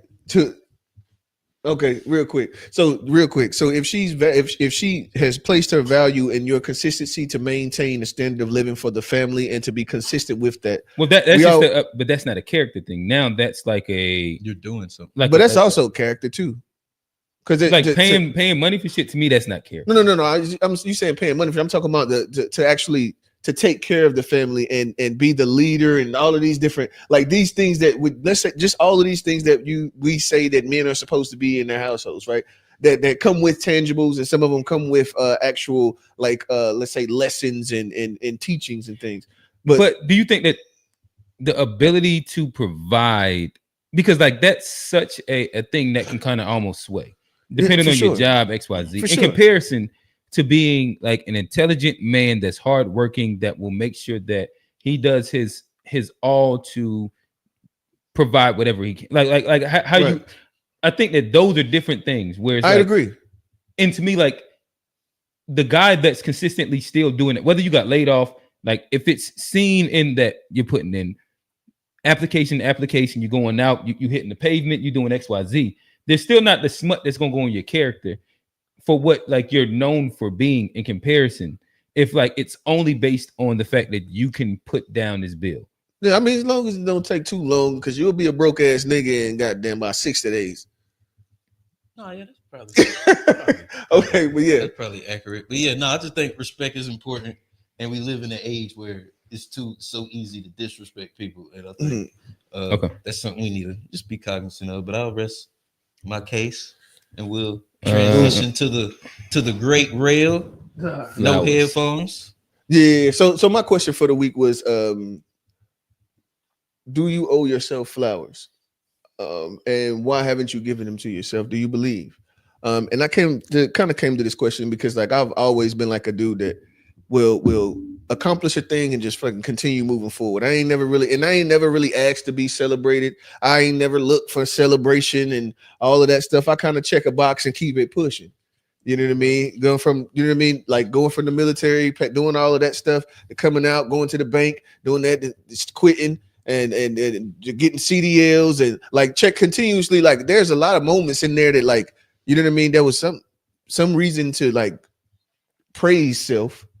You know what I mean? Or pat self on the back. Honestly, I don't even know how to do it for real. And that's me answering the second part of the question. Like, why do I not do it? I don't even know how to, because I've never like been in a situation where there wasn't more to do. So like there's not even like buying a house. I actually feel like I bought my house pretty young. At the end of the day though, like it was okay. So what next? It was always okay. Then we had the kids like a year after that.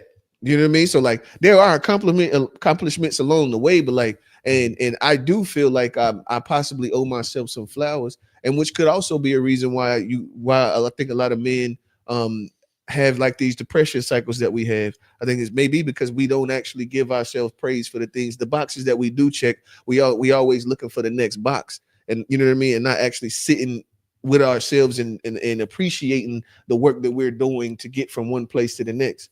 So I just wanted to know, how do y'all feel about that? Or like, you know what I mean? Do you feel that you've given yourself the appropriate amount of flowers? And why not? I'll go. I mean, I probably haven't given myself flowers, but it's probably because, I mean, I don't think I'm supposed to give myself the flowers. I think, I'm supposed to do the work. Like you say, I like just keeping try to keep my head down, and honestly not getting the flowers is something that like I use it as motivation. Or like I like to think that like, I like to, not saying I'm not good enough, but like putting that pressure on yourself to be better. I like being in that space. Because a lot of times I even seen something like last week, I think it was the same dude that just did the respect versus love, complacency versus content. Like I can be content, but I think once you start getting flowers and stuff, and you start patting yourself on the back too much, and you start telling yourself how good you are, that's when complacency, starts to set in a little bit. Oh, I ain't gotta, I can take a shortcut here because I'm like that, or I'm good at. I just bought this house. I just bought this car. I ain't gotta make that extra phone call. I ain't gotta do that extra work. I'm just gonna shortcut and go home early. And then you start, and then that becomes a snowball, and then you start taking bigger cuts. So I think you have to be careful with complacency, and I think a lot of times flowers can, lead to complacency if you're giving them to yourself. Now, other people are giving them, you should accept them, you should take them, put them in a vase, be proud of them.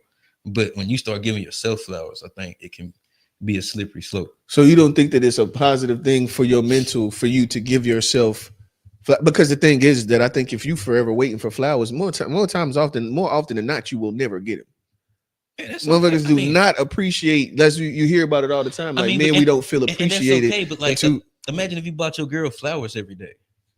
Like, I mean, eventually, like, I mean, flowers are supposed to be for special occasions. So imagine if your girl bought flowers. Well, but I ain't said it. I think now we're going to an extreme. So I ain't say every day. You're using every day, which at the end of the day, I think that it is a good idea to get your old lady flowers periodically. Yeah, but if you do it every day, then the value isn't there. So it's like, what I'm saying, I ain't saying give your flowers every fucking day or every month or every for these little, you know what I mean? But if you check a box, do you feel like you should be? You know what I mean? Have you given yourself? I think that honestly, I don't think we do it, and I think that we work ourselves to death. No, I used to do it. I used to be a guy. As soon as I accomplished something, let me go. Hey, fellas, we going out tonight. Let me go get a good meal. Let me go. And how often was that? I mean, I would find reasons to treat myself. And now you OD. But I ain't talking about that. But that's why I don't do it. That's why I don't do it no more. I guess so. For me, I guess one, I would say that I don't know. I think that for what I've done, I've received enough flowers. I like the different little accomplishments. I've had somebody or something or some level of recognition enough. And I don't think that right now I need flowers for something I've did in the past. I think oftentimes we want like flowers to keep coming for something that you did, in which like I did it. It's cool. I think whenever I make the next big accomplishment, cool. Until then, I don't deserve no flowers. Like I'm doing what is expected. It's the new normal for what I'm doing, and that's good and that's cool. And I've been clapped and congratulated for it already. But like, I ain't talking about what them giving you. I'm talking about you giving yourself. I understand people telling you did a good job, but if you don't internalize it in that way, but I've never not like if I do something is like, all right, different. Yeah, I did that. And now let's kind of keep moving. Yeah, and I don't got to keep staying. I do accept them. Like I accept flowers. Yeah, that's like, all I have. That's why I guess the question comes from, because I have a hard time doing it. Yeah, I'll accept. I'm not a dude that like really feels comfortable with getting the flower. Like it's kind of make me feel weird. Sometimes like people give you flowers, but like at the time it's like that feels awkward. But when you sit back and you wake up in the morning, you think about whatever happened or whatever, or you take like wherever you reflect that, you're like, man, that's love, that's appreciation, that's whatever. I don't get stuck there though. After that, now all right, cool, I did that. That's a good honeymoon little stage for a second. Then it's like, what are you doing next? Because eventually, like you said, that's complacent. And if you just want to keep getting flowers for some shit that you've accomplished, I think that's almost like the definition of complacency, to where like I don't think I deserve no more flowers right now. And I did enough. People done told me I didn't did enough, and I think all that's good. I done got pats on the back and thumbs up. But I think until I accomplish something major again, whatever the next step is, like I don't need to be pacified with like, oh, good job. Yeah. You doing the new normal. Yeah, no, I think that, and I'll let you go. I forgot totally shit. Oh yeah, no, that was cool. I think we kind of talked about it in a different way, but I still go ahead. Oh yeah, no, I was just gonna say a lot of time, like instead of flowers, like if I accomplish something, like, and it's probably not the healthiest, but like what you say, I immediately, like, especially if it ain't nothing huge or it's just something for me and it's just a little box I checked off in my head, or I wanted to do that, I immediately go to the next box. Usually it's like, what can I get to now? But like, I love that feeling though. Like I love the checking the box and then turning around. It's like if you play Call of Duty or something and you on a kill streak, you catch something and you turn around, you looking for the next one. No Diddy. You like, this would be an example of that, where everybody seen that little phone call Puff had, and he's like, da close the deal. Oh yeah. Everything I get, that's like I check that box, boom, immediate elation. Then it's like, what's next? What's next? And that's what he did. Even inside there, he was like, anything I want, I get. I'm a beast. I'm a monster. What's next? And that's almost like the whether you want to say male, like perspective is like, got it, checked it, what's next? I need a new goal, and that's how I am personally. Yeah, nah, I don't know. I agree. But that shit will burn you the fuck out too, though. I definitely I mean, and I don't know. I think, but then to me, like you got to set it bigger now. now. If your goals come too quick, you got to set them bitches bigger. No, that's fair. Leave it there.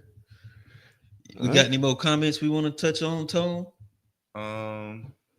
Black men never get the credit and Man, get David enough Walker. credit. Yeah, black men never get Trey enough said, credit. I hate Candace Owens. Yeah, that was during the hate conversation. Hey, that mean you respect her, Trey? Damn. Oh shit. He do respect her. He respect that the power that she can have to influence. He gonna cuss me out, boy. Let me go ahead and wrap this up before we put that comment in. Hey, I want to thank everybody for tapping in with us. Appreciate all the comments. Before we get out of here, I want to tell everybody to tap in with us on all socials at the To Be Fair Show. That's Facebook, Instagram, TikTok, and Threads. Leave a comment below. Hit the like button. You can catch us here next Sunday, 4:30 p.m. You can catch my boy Rail, who you talking to, Saturday, 8:30 p.m. And then the Unpack Boys will be back next week, Wednesday, 9:30. Yeah, 9:30. 9. My bad. Oh, you throwing up gang signs over there, bro. Go ahead and plug your OnlyFans, man. Nah, we ain't doing that. We Q's a BD now. So which one is it? You said Q's a what? Is it Johnny's P or Old Head's Johnny? Bro, go the fuck out of here. Hey, bro. look, Real's Johnny, my bad. Hey, Real's Johnny. I'm your host, Johnny P. Y'all ain't got the Cyber Monday deals? Black Friday, I heard they had 75% off. No, close the damn show. We shutting the site down.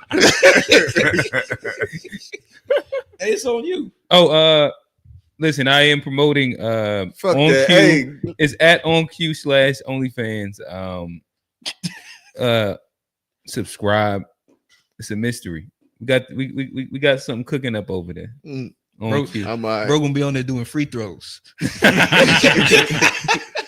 Hey, we out.